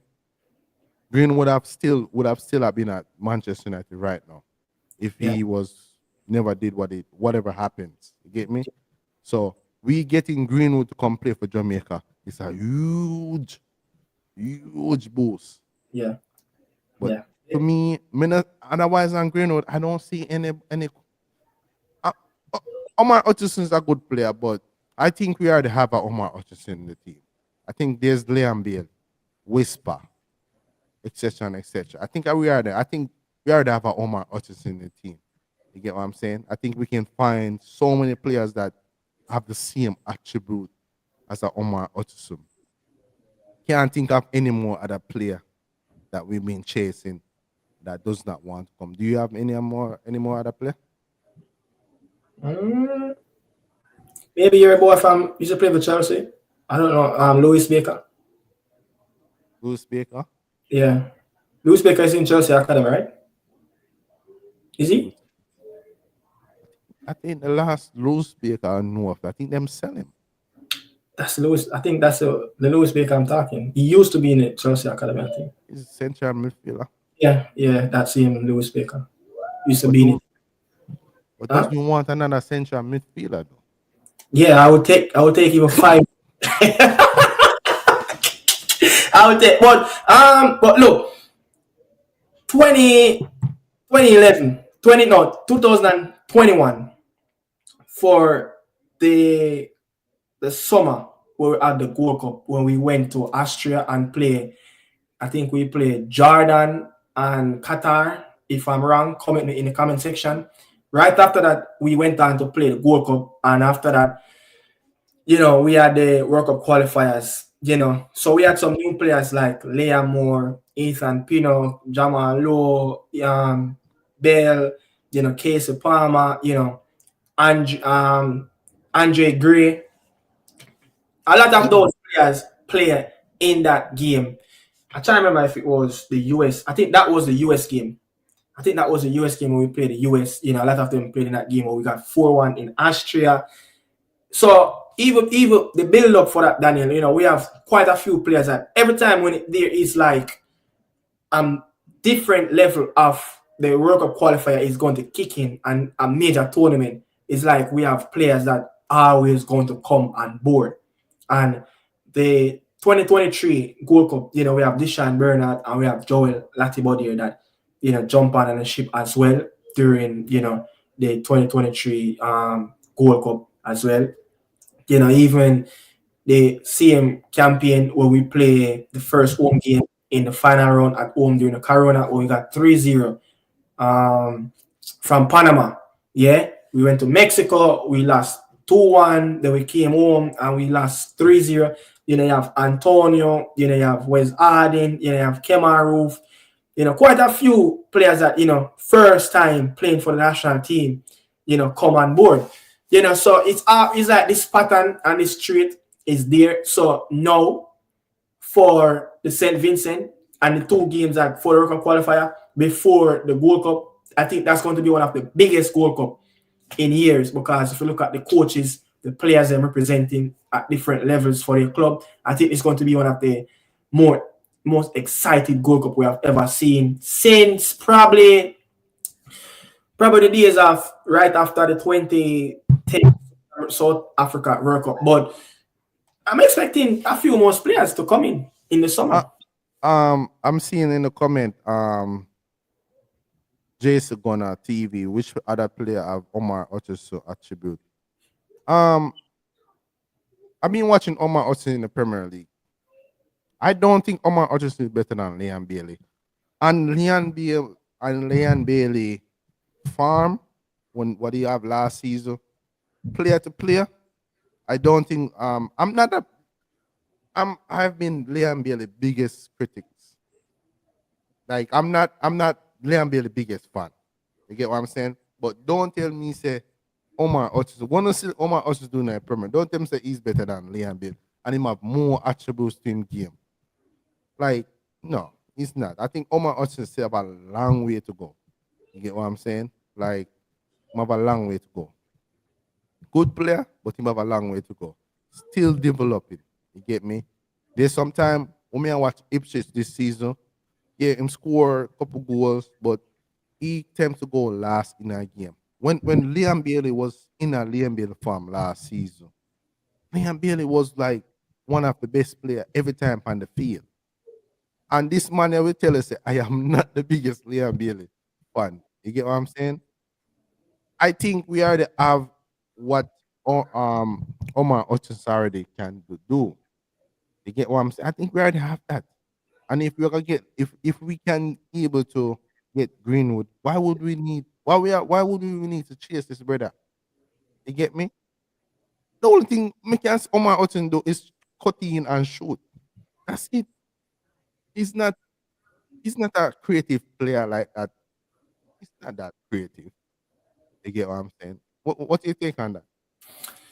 I think, first of all, big up Jesse Guna TV. I think he will add quality to the squad, but some way I'm leaning, when he said that, we have players that have his attributes, players like Ademi, he's a very good dribbler. Honestly, he's very good. We saw it. He have that in his locker. Leon Bailey, he had to prove that as well. When he put on, the black, green, and gold. But I just think that he's not better than Leon. Which other player I can think of? A Whisper. Whisper is a very, very special talent. Just by looking at his strength, his physique, his natural skill set, and how he can dribble the ball and just take a snapshot from nowhere. Not many young players around, and I still seen Chelsea fans, kept calling, say, hey, we can't wait for this player to get back because I think we have a very good player in the academy. But Omar Hutchins would be a player, you add quality to the squad, but I don't think he's that extreme talent where he will make the team greater as Mason Greenwood will make the team greater. Omar Hutchins is just a GCT Jamaica tax. Then you buy something for $10, you pay a 30-40% tax. I think he will add tax to the team, but not how much. If we get him, we get him. But I just don't think players with that attitude we should be chasing. As what Mauricio Pochettino stated in his press conference for the US team, that look, we're not supposed to be chasing players to play for the national team. Players should be coming and saying, hey, I want to be represent the national team. And it no matter if Greenwood, it no matter if that the person, if Raheem Sterling never play for England, it no matter who. We should focus on what we have and develop on what we have locally and heritage players, what we have, and build something, a dynasty, within that core of players who want companionship. We pick the best profile that will suit the group of players and what the coach really need to improve his team. You understand? A national team, you're going to always have new players. That's one. We can't take that away out of the picture. We're always going to have new players. Yeah. Doesn't matter if the US have a lot of players. We have to stand on our ground as far as morals and respect. And you have to choose the players that want to come and represent your team. Just because this brother is Messi, that doesn't mean so we need to make him just dilly-dally and we are wait. No. We need to have a cut off time. You get me? I think he will get his opportunity to play for England. I'm not. Maybe and this is the thing with these players. They don't think England have a thing where they will make a player go one friendly match, cap you, and then after that, your career maybe if your career just keep going down, that's it for you. Yeah, you get what I'm saying? Yeah. I don't think I could be wrong, But at this moment right now, Ipswich is going down. You get what I'm saying? They're going back down. Omar Hudson just signed with them. Have a long contract with them. Yeah. Do you expect any top team, like No, a top 6 team, to go and buy him? No, I think what McKenna did is he signed players that have the level, can compete in the Premier League, but also would go down with the team that will bring that competitiveness within the championship to bounce back right up. But this now. He's like, unbalanced trick that, But this now. Yeah. If him get the opportunity, say England give him one friendly match, keep him now one friendly match. You know, so when him gone back down in the championship, you not look back on him. You not look back on him, you know? Yeah. You understand where I come from? So him boom no him cap. You get me? I'm not saying career go down, you know. But what I'm saying is, if we are chasing players that does not really them 50-50 or them not sure, leave those players alone. You get me? Yeah. Yeah, I know. But the Omar Hutchins is still, we have players. We have players. If we don't get it right, bomb sport. Jamaica always run go for them when they career when they know what we, and then pick them soon as them career gone down. We go pick them. I'm right about that bomb sport. Used to happen, you used to have man like Clayton Donaldson and some of them guys that came. I think it's Humphrey. Some of them man come at 30, 31, and then after we not qualify for the World Cup, them gone. Look how much of them come. 2018, and we just hear back from some of them again. 2014, I must say. Yeah, when Schaefer was around. Look how much of them come and them gone. But I just want to say, we have probably a handful of players that playing in the far east of Europe.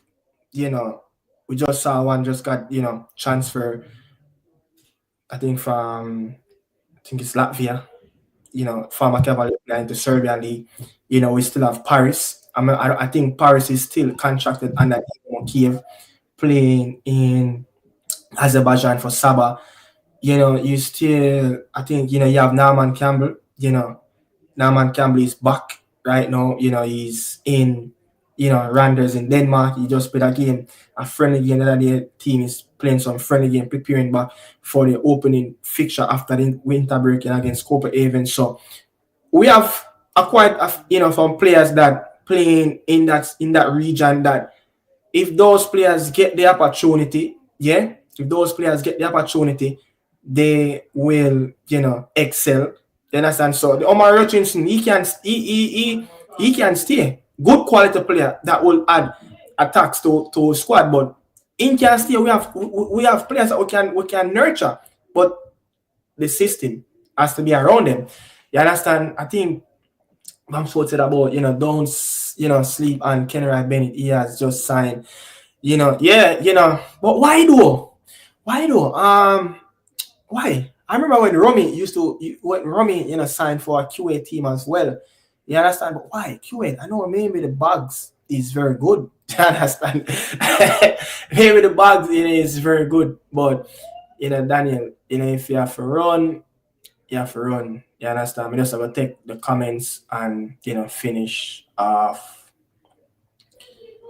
There's quite a few comments, what happened, what is this? I don't know what is that Devon Smith is saying right there. I want to see how much club competition out there. No, there's a lot. There's literally a lot. All the players were all raised in Jamaica and living in Jamaica. So that's a big difference, and then you never have a lot of international tournaments and stuff like that. You understand? So it's a different factor around why player Doki was the coach for the under 23. Respect for that. So Daniel, so Doki was the coach. Doki was the coach for the last 23 squad. That England players want to come, but they are just want to see professionalism. But now, if we can get, if we can get an English coach, the players must. The English players are always want to come because look, it's an easier pathway. As with some people that say they are in England rejects, they cannot play for England. They don't see a future with align with their pathway to play for the Three Lions nowhere in the future. So the Reggae Boys will always be that second option. But I mean, at what point though, as Daniel said, we have to keep the cutoff. Like, look, at this point, the players in that we work with, the 35 or whatever amount of players that you use throughout the campaign for the Nations League, the Gold Cup, the World Cup qualifier, and then all of a sudden, the last window before a squad select for the preliminary for a World Cup, if we qualify and when you qualify, you see 5-6 players, boom, get them passport, then they will get chucked right in it. And I mean, we're seeing it happen. The people them cry out for some people at the 98. You understand? Tapa, 27 Gold Cup team would have battled for a spot in Qatar qualifier. Yeah. That's a good point. That's a very good point because look, Tapa get the best tune out of those players. You understand? And I think it was Kevin Lambert during one of those. I don't remember which one of the Gold Cup it was when Kevin Lambert was. I don't remember if man Aka did I play the CDM role in the midfield where Kevin Lambert just came out of nowhere. Like I think he was playing for MBU at the time. You understand? And he just came out from nowhere at the time. To be honest, I think I only seen Kevin playing locally once before that, and I was like, so you have. If you have a system, but what with Tapa still, I feel like the man them fight for Tapa. Whatever Tapa do, in that time, the man them fight for him. So if you have a coach that can set the standard, can get in the minds of the players that look, whatever you say, the players them run through a brick wall, But I think the Tapa team probably would be do a better job than what the squad did for the 2018 qualification for Russia. Just like in a school teacher having a set of students show the whole school year, I just think it's just unfair, man. I just think it's unfair. So that was McNeil and Ramsey. If you ask me, probably Ramsey. Look, I'm gonna say this. And I'm thinking about, and I just saw the Jason Guna, comment that he made earlier. If we I think a player like a Cameron Archer would have probably would have suited our system very well in terms of what we want from a second striker, someone that wants to play in a number 10. Yeah? What we want, I think he might have everything, and I think he's a player that he's ready. Yeah? He's ready to play for the Reggae Boys in terms of he has no future for England. I cannot see a player like that, Archer for Southampton, play for the Three Lions. Why? He's not the type of player that England will select. One, Hurricane is still about. Dominic Solanke is still about. They're already talking about getting Delap into the number 9 position. You still have Ollie Watkin. And I'm telling you, you're going to have another name that want to pop up as well. So, and I think when you look at the number 10, you have Bill, you have Palmer, you have Smith Rowe still up, beat down the door trying to get in. You have Phil Foden. You understand? You have so many players. You still have a Sterling who still looking over his shoulder to like, one day if I'm still going to get picked. You still have a Jadon Sancho. So I think, even more number 10. I think they have more number 10. You have a Rajas that look like, I think he is the best ball carrier as a number 10 for England team, if you ask me. The way he's powerful, drive the team from, in his half into the opponent defensive third. So I just don't think Archer have the future for England. And I think if we smart enough, he will suit what we want with a 4-2-3-1, because when you look at a player like Ravel, he's probably the most creative player that we have out there that play for the Reggae Boy. That look, we know what he can do, we know his skill set. But a player like Archer, I think he can play that similar role. And also, if the coach want to divert and go to a back three, like what Grimmy did, or if you want to go to a 4-4-2, he will be that player, just like a Lorenzo Insigne was for Italy, I think 2022 Euro in England. Yeah, I think he can be our Lorenzo Insigne. Just the low sense of gravity, the intelligence of dropping in between that Bermuda Triangle where the 6 and the 5 and the 4 is looking like, should we go? Then it's very intelligent that way. You understand? So I think him will add real quality in our squad, and his work rate off the ball is very good. So I see that one player out there, Archer. He have no future for England. I can't see him play for England. Just cannot see him getting into that team. So if he can look into himself and say, hey, there's no future for me, man. Southampton is going down. You understand? So quite a few players. I think someone texted me that and said, hey, that's the Ben Johnson who don't want to come and play for the Reggae Boy. Nah, the Ben Johnson come like he's an Alpha Spoil 2.0. Just good, I'm trying to understand what Dan was saying because Bailey don't could like Hutchinson. Nah, man. Nah. Look. Omari still not sure what him can do for us differently from the game when he play, especially against Trinidad. You understand? But Bailey on the other side still not give away what Bailey can do. But if you go pound to pound in the Premier League of what the players them, showcase, yeah, Omari still is not a better. For me, this is my own opinion. You understand? Respect your opinion as well. But for me, I just don't think Leon, Omari is better than Leon Bailey. You understand? I just think if you even look at the game, that Aston Villa play at the Emirates. Without a Lucas Digne and a Leon Bailey, one of them have to start in Aston Villa, else Aston Villa go through a turmoil. Especially when there's not a John McGinn, somebody that going to do the necessary inside of the middle. Yeah? So, if you look at even that Gunners game, Lucas Digne come on and make the difference by giving the width. Those two players alone give the width for Aston Villa. So, a lot of people might look at, the flip side. I said, Leon, don't really do much. But, I mean, what he have to offer and what him, him bring to the attacking third and how, he open up the game on his right-hand side, yeah.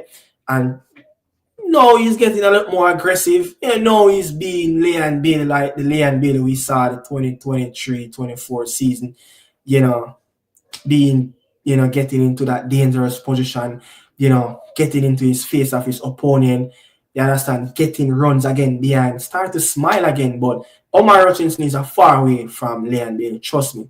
Very good talent. As I respect him. I think he have room to develop. But I think if Ipswich go down, I think he's going to be with them in the championship. You understand? And that's going to be another level of him to go, because get back down into the championship from the Premier League, you easily can think that, look, I'm bigger than this level. And that's when you're going to start to feel. Yeah. So it's going to take another twist of a mind game if he went down, with or whenever Ipswich don't go down, if he really go down, then he's on a long-term contract. I don't see he's leaving Portman Road anytime soon, but just bro, if Hutchinson was in the team, Bailey, you would see the real Hutchinson. I don't know, man. The last time I remember seeing him was on a dusty park, like over a year circle playing against Trinidad, active. Leon Bailey is one of the player, though, and we know he's not a 90-minute player. So Hutchinson as well, I don't think he's a 90-minute player. I don't think even in the championship, I remember I think it was in February of last year, before it get to the March Madness in the championship into March and April, their festive fixtures of season. Kieran, also came out and said, you have to give him a little bit of room to rest to get into, the March and April festive, fixtures for the championship. So I don't think he's ready yet. I think if you ask me, both players are still yet to go a full 90 minutes, just like how you can see a Bukayo Saka. Look how you can see a Jeremy Doku, a 90-minute player just constantly going at players. If you ask me, a Jack Grealish at Aston Villa, was like that 90 minutes right in the head. You understand? So if both players can improve, I think the engine, they need to get a bigger engine, something like Mohamed Salah, like just never stop running. Vinicius, even the 88 minutes, he's still putting that afterburner. You understand? Both players can improve there. Still a little bit lightweighted in terms of their stamina. Omar Hutchins is another mediocre, overhyped English player. I just don't think he's that of a player that he will make the team like boom, like a Mason Greenwood. Like Mason Greenwood is probably the only player I can probably think of now that will really add real quality. I'm talking about real quality to this team where the US will be like, yo, there's a real threat. Like literally there's a real threat. And I think that Mason have the skill set in his locker where he can just excel in any system. Yeah, it's like a mediocre system, a broken bridge system, something. He will excel in a broken team, but that's how good he is in my eyes. That's how good he is. Yeah. Jason, we don't have a lot of players with Omari close control and dribbling. I agree with you on that. I can agree with you on that. That type of attributes, where, I remember a goal that he scored. I don't remember if it was All City that he scored and where he picked up the ball. I think it was a back end. It was a back end of the championship season. I think it was his second to last goal in championship for him, where he just picked up the ball and drive between two defenders, close touch, ball right at his feet. I don't think we have players like that, but our thing is acceleration, run out of Cephas. That's how we play football. We don't have much players like that. But when you're talking about like close touch, I think is that player. But again, good player, but not that of a great potential, but will add a real good tax to our squad. US have abundance of talent that can say that we not in the same boat, bro. Even when you're talking about a player, I think he's played for Real Salt Lake. I think his name is Luna, the number 10. Played in the game the other day. I think he was one of the best players in the MLS. In the last season. If you ask me, and we don't have. This is a thing. Like, and this is a great point. That Bomb Sport bring up. This is a thing. The US, if you look at their team that started against us, Scully in the Bundesliga, Turner struggling to get in games, Anthony Robinson, one of the best left back in the league. Mackenzie, I think he played for, I don't know if he played in Belgium or France. Tim Ream, Testament for Leon, Johnny Cardoza, I think Johnny Cardoza for Real Betis, McKennie, Pulisic, Musa. I don't know if I'm missing anyone. Busio for Venezia in the Italian Serie A. If you take away that level, take away that starting probably the top 14, 15 players, and you get into the MLS. A few of those players that outside of the door knocking can get in this Reggae Boy team. So this is the thing that we can't just run up in the US like that. We can't just run up in them like that because their dead pool is scary at this moment. Some quality of players that these players have that not getting any pick. The player that played, last season in the MLS with Damian Lowe and Andre Blake, McGlynn, wonderful midfielder, bright talent, been playing in the MLS for a couple seasons now. And one more will come, which him soon get shipped off for Gar City. I think it's Solomon. So they have some players that in their squad that will challenge the Reggae Boys squad at this moment. So going into those big games against those teams, we must develop a way of break them down. We can't just run up in at them like that. We are gonna get dismantled. If we try go with them disorganized, are the worst possible thing we're gonna do. We're gonna just get move away like that. Yeah? It's not going to happen like when Shaman Nichols just pick up the ball, over on that right hand side and just, thump it past, I think it's Zach Stefan, and beat them 1-0. I think that was a topper win as well. We're not going to find many wins like that. Or when, we beat them in the semi-final when a Darren Mattax and a Giles Ball scored in that semi-final. It's always set pieces. So if we can have a pathway and a system and how specifically to get past the US men's national team, it's not going to happen anytime soon because how they doing their business since 2018 after they miserable not qualify for the World Cup in Russia, as what somebody said, we should be building from that time.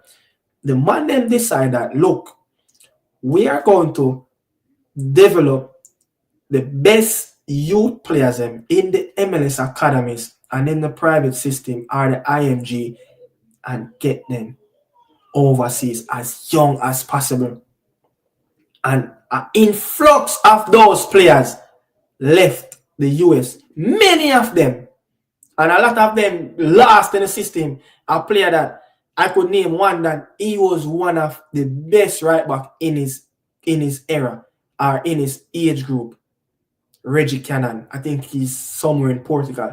Reggie Cannon is like an Anthony Robinson. And Reggie Cannon was a very good player. I don't know what is happening to him right now. He dropped off the radar. I haven't been looking at him, but he was one of those players that he was a great potential to get into the Premier League.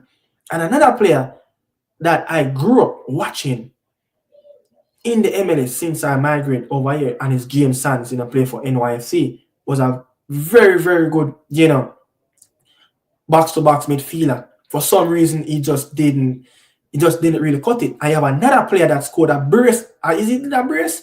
I don't remember if it was a brace, but a player that named Ape used to play for Schalke. I think he scored a goal on us at the Q2 Stadium when he jumped over, I think it was Alvas or O'Neill Fisher-Head. Yeah? They have some players that last in the system where the man have real potential. So the man make sure them send out an influx of players through the gate into Europe. So guess what? If you send out 50, you must get 15 players that going to play at the highest level. Look at our team where dismantle that AC Milan defender to score that goal. Yeah?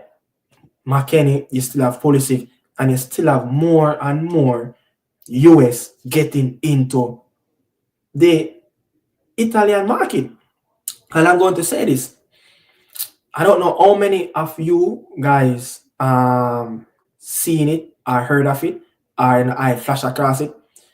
There's something that's happening within the US space, and I'm just going to share it. The people who really dig deep into history and what is happening in the region and what is happening to the football, the US are trying to conquer football. It don't need I to see that. The US are trying to conquer world football. And why I said that? Look at the owners. Yeah? Look at the owners owning the teams around the world. US owners starting to become big ownership of major club teams around the world.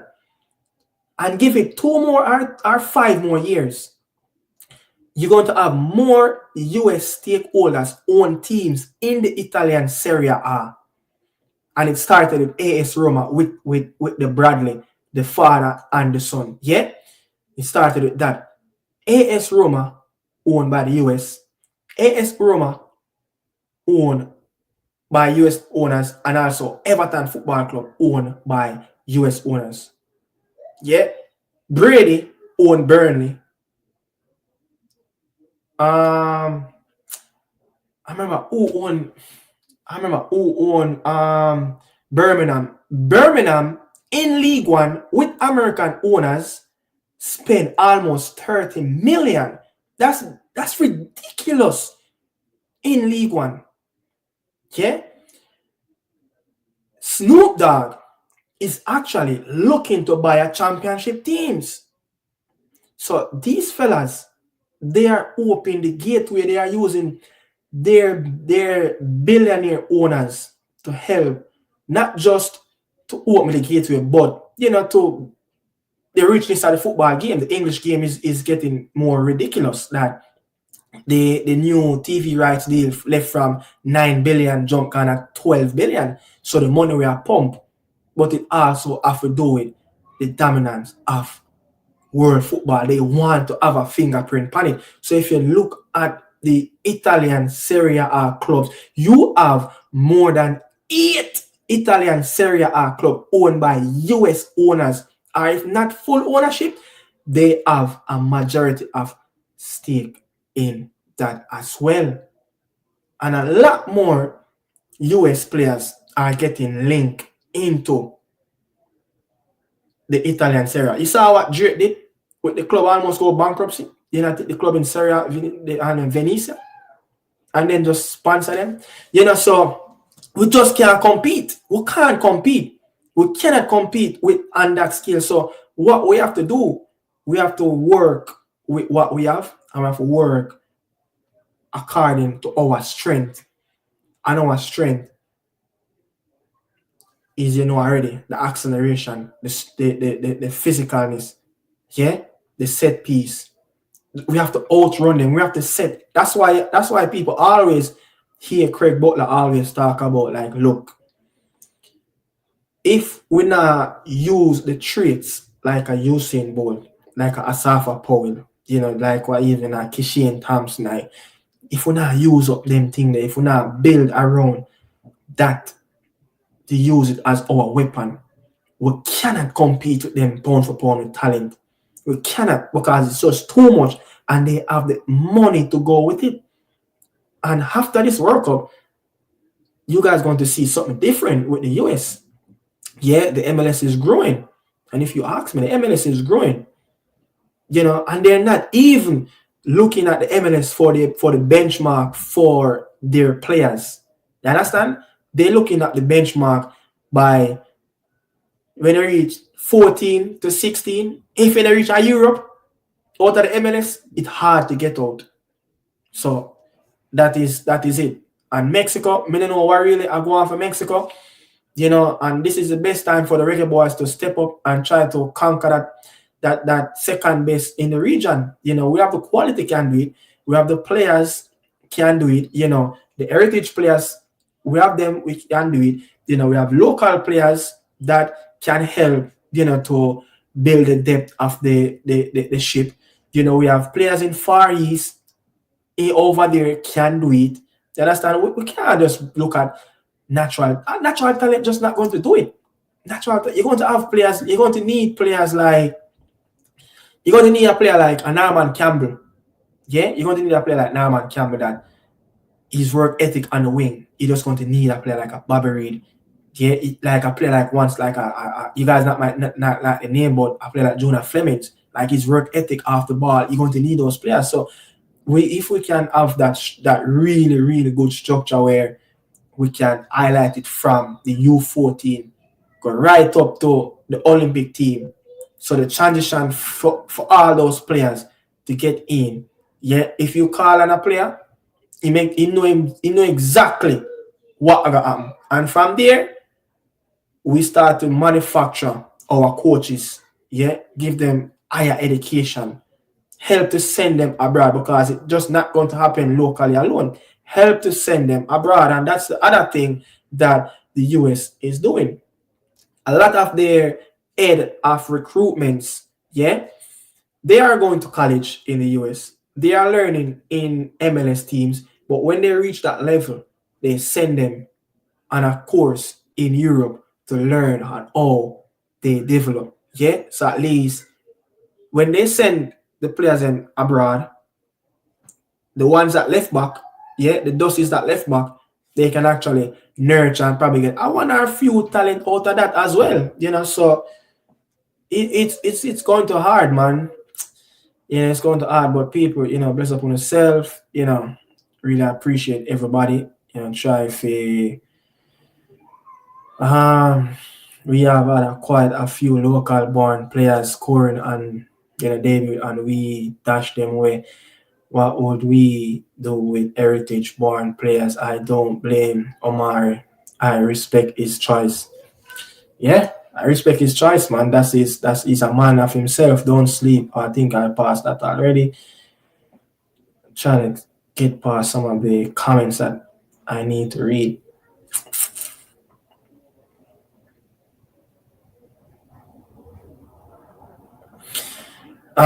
Exactly like volcano.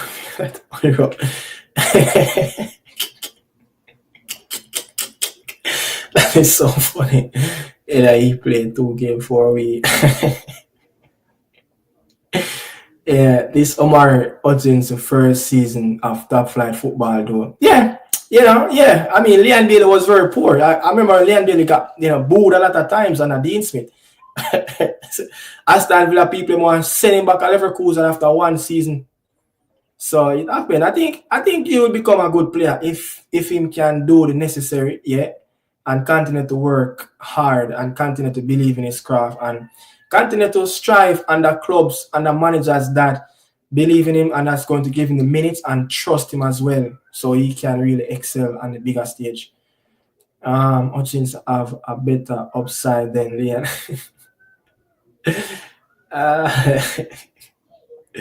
Yo, this Leon Bailey and Hutchinson things will never stop.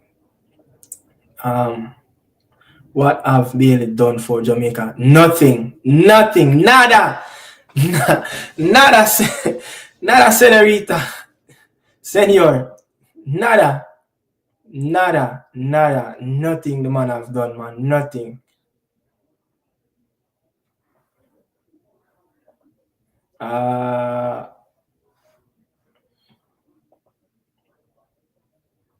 These comments are so much. See this one, all JP, all Jamaican J players need just regular practice matches against quality opponents to better for the World Cup spot. Yeah, that's what I'm saying, man. Trinidad, like, what we have with Trinidad again, like, JFF just cheap, like, and just look for the some of the worst material sometimes. It's funny you mentioned Sands. He's actually made a move back to Bundesliga America player, get moved easier, but overall they tend to be more resilient, less distraction, and more ambition. Is it that, like, how many of you guys watch the Christian Pulisic documentary on CBS? The ones that the ones that exposed to Paramount app, in the US and Canada. Like, I remember when Christian Pulisic said that, look, him eat, dream, sleep, everything football. Like, him said the mechanism of him is football. Yeah, I don't know if his dad I think it was his dad was an ex-pro. I think his dad was an ex-pro, and I think his mom was an ex-pro at the college level. I'm not sure if his mom was a soccer player or other sports, but I think his dad was a player. But listen how Christian Pulisic talk football and the rest of the players in the region reason about football. I would say the man have more ambition, yeah, they're less distracted.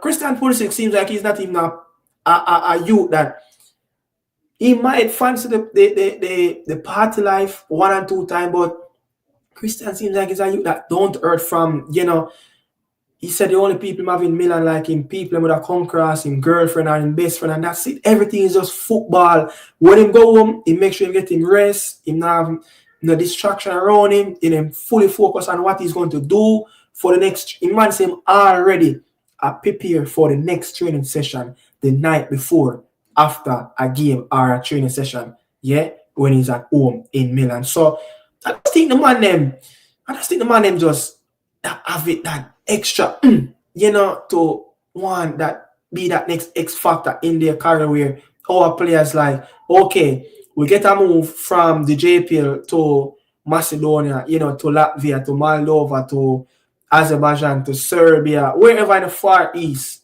of Europe.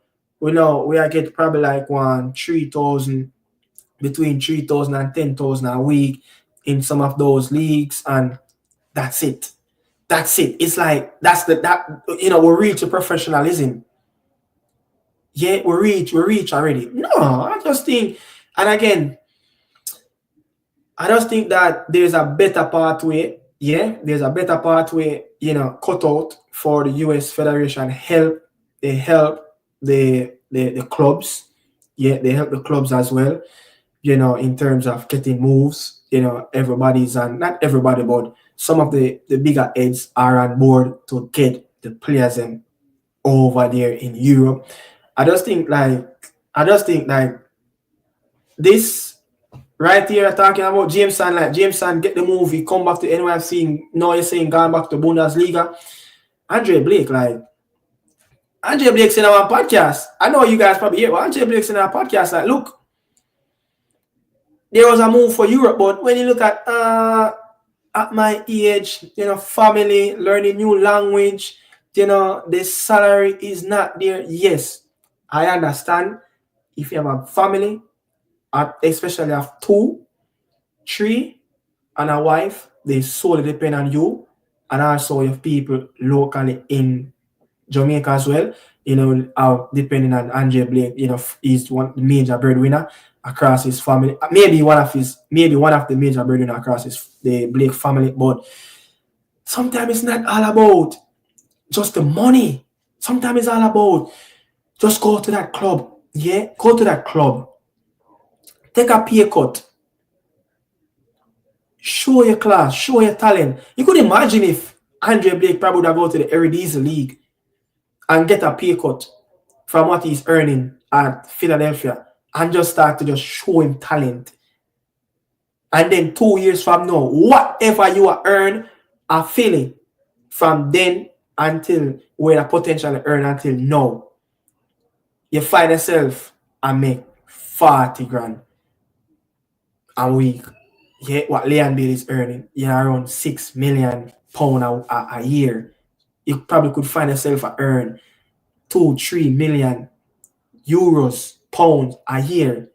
Andre Blake is a very good keeper. Like, you can't tell me that a man like that one, the only goalkeeper for one 3 times MLS goalkeeper of the year of the season, like, can't get a move to Europe. Like, it's just Solana for Chicago get that move to Tracy. Like, Matt Turner said Andre Blake is the pioneer of his generation, of his age group. Harvard, I think he's playing for Cardiff. Them man, they say Andre Blake is the pioneer for them. Them look up to Blakey, and Blake is still stuck running one part at Subaru Park. Crazy. Andre Blake now get to go out there and earn a lot more money, test the water, try to fulfill his career. It's crazy. And if you ask me, man, probably Andre Blake, look, very good career, earn a lot. Now he's in his 7 figures at Philadelphia, from 2014, until now, top man. Yeah, and I think after his days come to an end at Philly, I think there will always be a job there for him. So I think when you're talking about something after football, if Blake you want to do, coaching job. I think there's some will be cut out for him at Philadelphia after spending so much years, but I don't know, man. It's frustrating to think about Andre Blake still in the MLS. I just, see, Reggie Cannon now playing in the MLS. Reggie Cannon was a very, very, very, very good player. Yeah, I remember when he went to, I think a team named Boa Vista or something like that in Portugal. Now is, so, and everybody are gonna really make it, just like track and field, netball, and other. I don't know what you guys talking about there, but an American is the majority stakeholders of Atlanta in the Serie A. Look, the man them a take over the Italian Serie A. Yeah, them a take over Italian Serie A. See them buy a piece of Everton, them buy Everton, yeah, and them are gonna move in at the brand new stadium. So more American players will be playing for some of those. We cannot compete on that front, but we should be maximizing the use of the diaspora and focus on getting young talents from the JPL out into European market. I think that's the way. We should always be looking at heritage players, to help to strengthen the core of the squad, and then use some of the JPL players that to help to boost the depth, where we need to boost and try and get the best young players out as fast as possible. And it's just crazy, like a player like King, like why is he can't get a move on? No, like it's just crazy. Like if King September come again, October come again, him still not the JPL. That's just going to be crazy. Our best bright young player around 23, 24, still in the JPL. Crazy. We need proper agents. Yeah, we need proper agents to be managing these players. Yeah, I don't know what is really going on, but we need to be opening more doors in Europe. I think we should all, look, a small country like Jamaica. I know I only can probably think of Damani Ralph and probably the agent, for Shaman Nichols to them and Cephas and Kai Dixon. Yeah, I don't remember his name, but I can only think of that probably Fitzroy, probably an agent, I think, and quite a few, but others from that, man, I can't think of some big name agent. I think, if the JFF is looking into a way of getting better in terms of exposing our talent, I think, looking to by help the clubs, and I think we should have at least what I think can happen. I think we can have at least 3 or 4 solid, not say so much, but start off with two solid agents that solely going to focus on getting the best youth players from the JPL. Yeah, from schoolboy football who have connected with clubs, and from there the agents get in peace, the club get in peace. Just like Neymar father, him get in peace, and him advisor P. Nizavi get in peace as well. Just like other people is around. It's just not Craig Butler around Leon Bailey deals. You have different people around his deals. So getting an agent who out there, even remember Rudolph we talk about, his players have their own personal agent. If I was like Rudolph Speed, like how would I get an agent for Cavalier? Yeah, have that connection with an agent somewhere in wherever, and make that partnership and relation with that agent. Like every season, you're getting 2 or 3 Cavalier players, not in Finland or Upper Iceland, where you're training in a like a tomb where it's just too cold, or you go outside a train, you come back in, your toe get black, your toe swell because of cold. Yeah, what players them can survive up there? So I think Cavalier should have a football agent, man, that solely depending on Cavalier getting those players out, earning from that, Speed getting peace, player getting peace, and everybody happy again. Understand? But it is what it is, man. It is what it is. Fleming's playing very well in UAE Pro, playing in the UAE Pro League and had a great season last season in Serbia, but Jamaica done with him. Look at that. I have done a video and that, Jason, if you're still here, and I said, is it a possibility return of Junior Fleming, and the people then eat off the comment section about no, but for a man that scored, I think, double figures goals in the Serbian Pro League, went over in an UAE, like leaving Toulouse, got a contract at in Serbia, play very well. I just think like I don't understand, Junior Fleming's born 95, 96, somewhere right there, close to 30 now. Probably looking to get the bags up, but proper agent probably can sell them players to clubs. Yeah, because top clubs in Serbia, that maybe I don't know. Partizan is there, Belgrade is there. A player just got a big money move. A player that we played against, Kevin Arriaga, just made a debut over the weekend for Real Zaragoza in the Segunda B. He's coming from the Serbian league for Partizan. I think he only had like a couple seasons there, and he's in the Segunda B right now. And if you ask me, he's younger than Junior Fleming's, but what is it that some of these players get these moves? Like, want to see players in the Spanish setup, is in the Segunda B or in the in the La Liga, like somewhere there. You want to see players in the Eredivisie League. Want to see players again in the Belgium Pro League. What Boza and Leon Bailey did and set their name and set the tone as a Jamaican.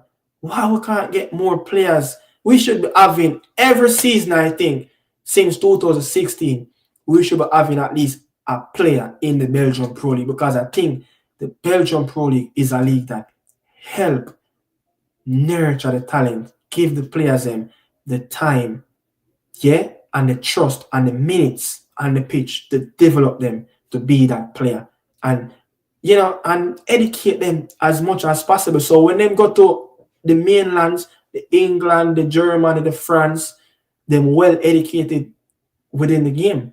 You understand? Them well developed and structured, ready for the Bundesliga. So I think a player like Boza made a big mistake. Yeah? Big mistake when he left Sporting Charleroi and went for the bag in Russia. That's what I'm talking about. You understand? I think a Bundesliga move, or a Anderlecht or a Club Brugge, teams that play in the Champions League or the Europa League year after year, probably would be a next step up for him. You understand? Teams that conquer the league, teams that will get you a bigger move out there. Or you probably could go in the Eredivisie League, but Russia, man, and then that damn invasion thing happened, just kill the ball a career, put it to to stall. Bailey representing on a weekly basis, Jamaica and Leon Bailey. That announcement for March is a promotion for Jamaica. Jason Guna, I would rather have a McNeil to find the pass to see fast though. Hutchinson is like a player love the ball to pass in. Oh, it's like a player that like in space, but I think McNeil, again, we're going to need a player like McNeil, because when you have a player like continue to play for us, Romaro Williams, Aboza, even when Mikel Antonio, a player like even Andre Gray, them starve for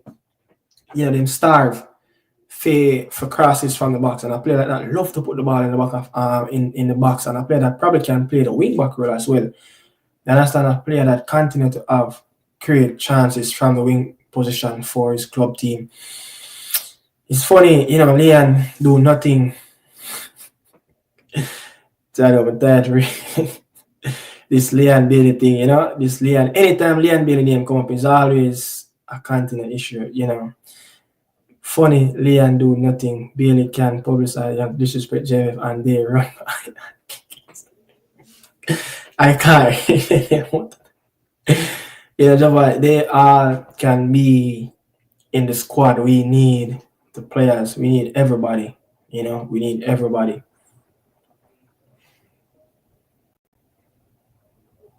Yeah, I think we need to build a team now. You know, Tracy Guna, you know, true, you know, but this is Aiden, Ravel, McNeil, midfield. We want to say, yeah, Aiden, Ravel, and McNeil.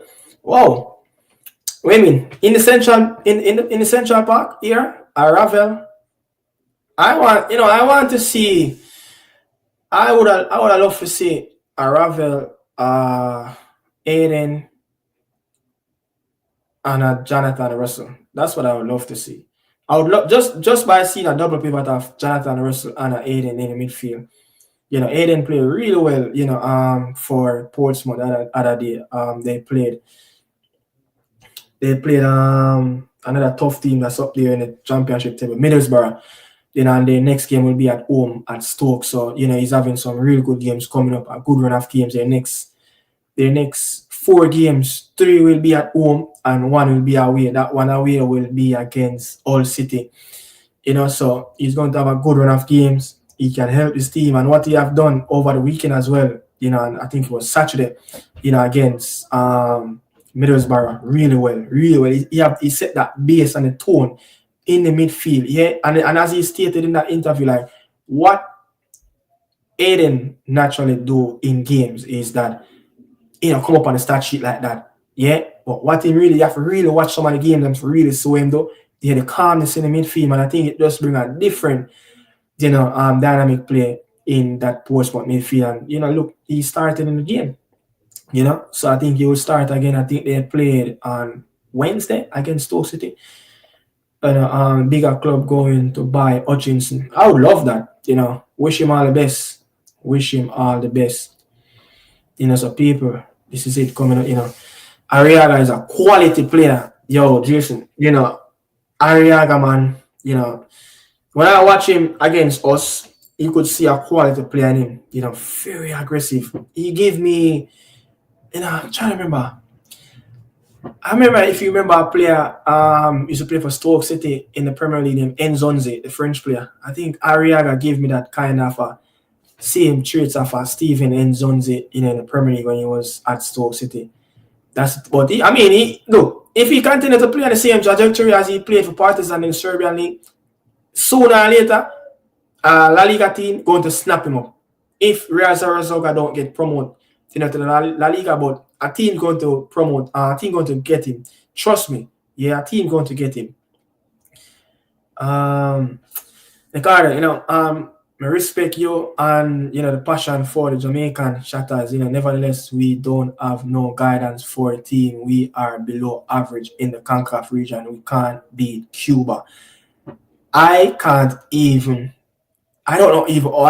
know to attack that, because what is really stopping, like, you know, Slingstone, I would love you to comment and tell me, like, what is stopping us from getting, not to go to the next level, but just to get out of the black. Yeah, what is stopping us from getting out of the black to every time to make the next curve?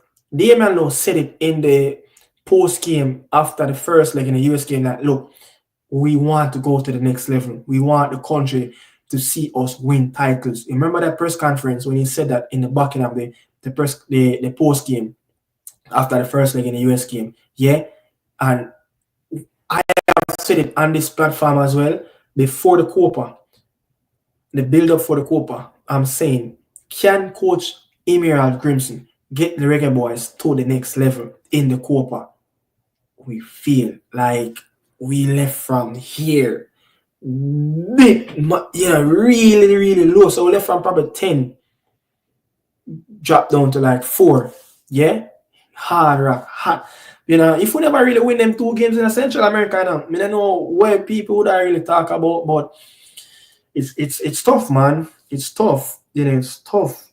It's just Jamaican football sometimes. Thinking about it, you want to take a Panadol or ibuprofen, you know, you make your head hurt. Even me there's talking about it like proper structure, man. Everybody must come together. Speed, you know, Butler, the JFF, you know, get a really good technical director.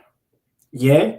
Get a really good technical director that's going to pin the glue on the players, the administration, the local coaches, the local owners. Everybody come together. Just like what they did when Belgium, when what happened in the early 2000s to Belgium in the World Games. Then scrap everything in Belgium. Yeah? They scrap everything in Belgium and reformat the whole system. You only have a handful of, you know, professional teams in Belgium, and they revitalize their game. And boom, from there, Lukaku, Dries Mertens, Kevin Hazard, Eden Hazard, Kevin De Bruyne, and from there the list start. From there the list, yeah. Germany did it after lost, I think, to Italy. And I think Italy they lost to in the World Cup knockout run. I don't remember which run or who beat them, but Germany hosted the 2006 World Cup. They got knocked out with a very, very good team. And what they did, they go in, and that's the second time they did that in 30 years. They did it after during after the West Germany and all of that. I know you have Germany alone. After the West Germany and all that, you know, the Berlin Wall and all that, you know, tumbled and all of that, and you know, have one Germany, they did it back then, and then they did it 2006. And what they did, they look into themselves and like, this is not how we play football. They go in every academy. The documentary is there on DW. I think it's DW. The documentary is there on YouTube. They go into every academy and database every kids from under 17 below. Yeah? From the Bundesliga, go down to the 5th division. And they look for the best talent. And they done it so quick. Look at the team that they found when Spain did have that killer under 21 Euro team with Thiago Alcantara, you know, that squad. When Germany got dig up Toni Kroos, that team. Yeah? The 2000, I want to think if it was the I remember if it was like 2007, between 2007 2009, the under 21 Euro Championship. They went to dig up for all those talented players and start to develop them, start to push them into the German national team. Training after training, 3-4 days after week, they in for national duties. They only go back to their club like Thursday, Friday when they have a game on a weekend. And from there, it happened so quick. Germany just make a quick turnaround and just go young again. And from there, they just mix the young with some of the veteran players that were still good enough to play at that level. You understand? So there's something, man. We just need to come together in Jamaica. You know, it's just so broken. We're a small nation. Like, everybody just need to come together and make this thing work. You understand? Just make this thing work, man. You know, about people that were kind of Ariaga remind me of Onana from Villa. You know, Onana, man. what a player, man. But can't stay fit. Onana, man, what a player. But I could understand that comparison. But people, look, really appreciate it. People, because we put the ball to IOE, flip one in the CONCACAF. So you couldn't expect nothing against those Copa team. Think 2025 Jamaica going to set the standard. 2024 was a learning year. Well, that is it. I'm here. I'm here to watch. I'm here to watch. So 2025, man, big year. People big up on yourself. Thanks everybody. Tuning in. Really appreciate. We need a serious coach. I think we need a serious coach, but I think if we can get a serious technical director, somebody that going to be that bigger figure, that one that have the maturity in the middle. So when you look at him left shoulder, him say speed. When you look at the right shoulder, him say Butler. And when you're looking at the middle, him say the JPL owners. And everybody just set a base standard and how they want to develop the youngsters and how everybody's going to play this one system like what Belgium did and develop those big name brand players that they have now. Yeah, so Arnett, Waters, Cavalier, everybody going to come together and say, hey, this is how we're going to play the JPL. This is how we're going to coach the young kids them from the youth level in the national team, the youth levels at the club level. Everybody learn the same structure. That's how we're going to conquer the CONCACAF. And Craig, I've said these things a lot of times, but because of his attitude and stuff, people don't really listen to him much. But actually speaking, there's facts. Belgium cannot outdo England, Germany, France in terms of financial, in terms of the top European countries. Belgium is a very small country, in their own rights. Not so rich like the powerhouse countries in Europe. So what they did, they do what they have to do within their finance reach and work what they have with. Scandinavia, Sweden, Norway, Denmark, those countries develop their players, get them in Europe and they don't really send their players. What I kind of like with Scandinavian teams, they don't really send their players, say from a Copenhagen in the Danish league or Switzerland or Basel or Young Boys, a player like that who homegrown. They don't really just send them to the big name brand teams. They send them to the Eredivisie, the Belgium Pro League, or if they want to send them into the mainland, into the top 5 European, they send them to a team where they're going to get playing time, or they use them and send them over in the US where they're going to get games. You understand? So they have quite a few Scandinavian players and they're very cheap. So if we can develop our players and make it be cheap bargain for the Eastern Europe, and I think that is a way. And I was telling somebody like, look, we can't just expect our players from JPL to jump from the JPL to League One or the Championship. Not everybody's going to get the opportunity. What Dixon or Whisper get.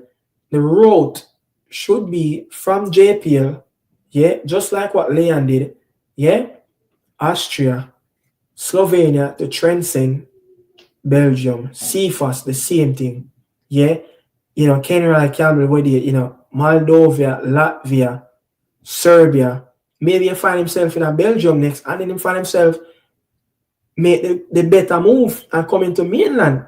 You understand? CFAS, Kaim, Paris, Norman Campbell. These players have made a due diligence over on that side. I think that is the route where JPL clubs should be targeting the market.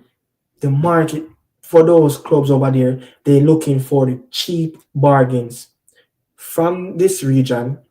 They're not looking at the South American because the South American can tend to be a lot more expensive unless they're going to go into the third tier and get players. But players now are in the second tier and the first tier.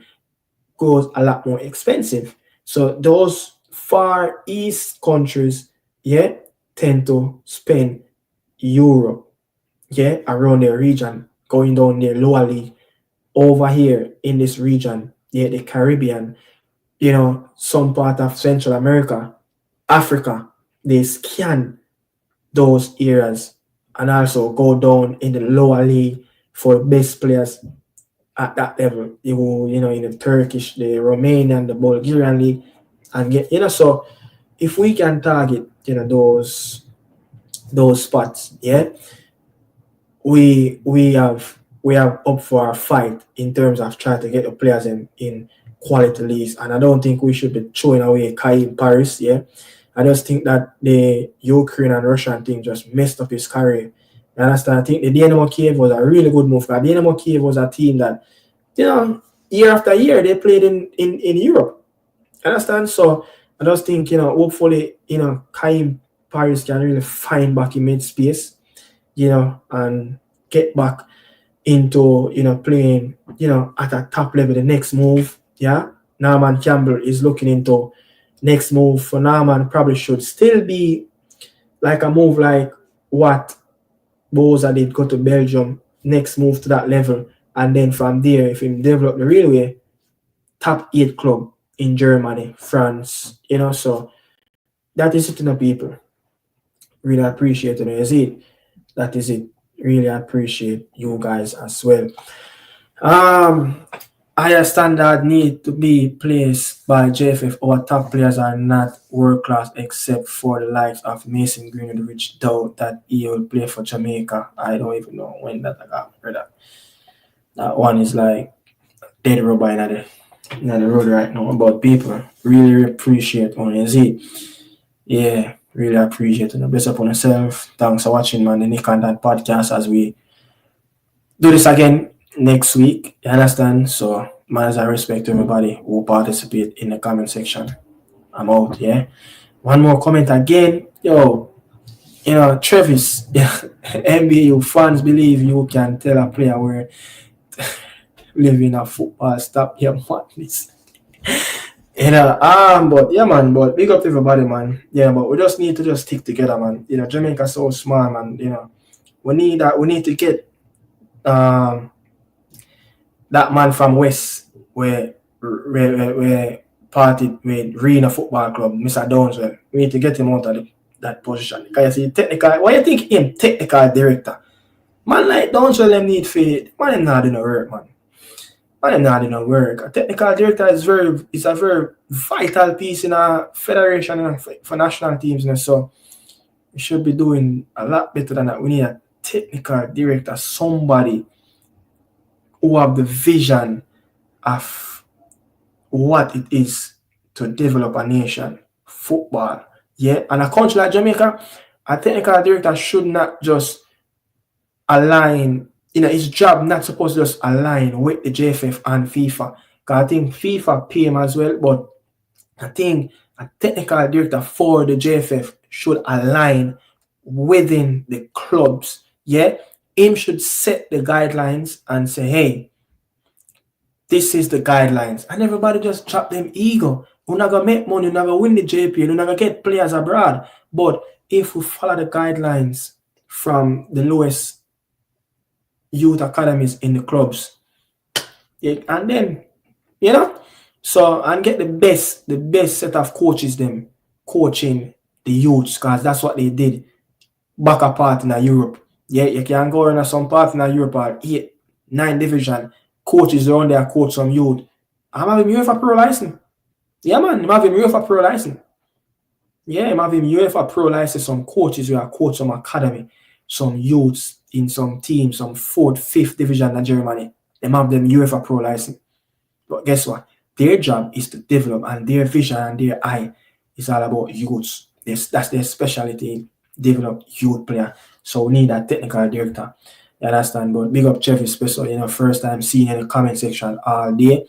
MG is not a Jamaican player until you can that way. Exactly. You understand? But people, big up on yourself. Understand? Really appreciate everybody, man.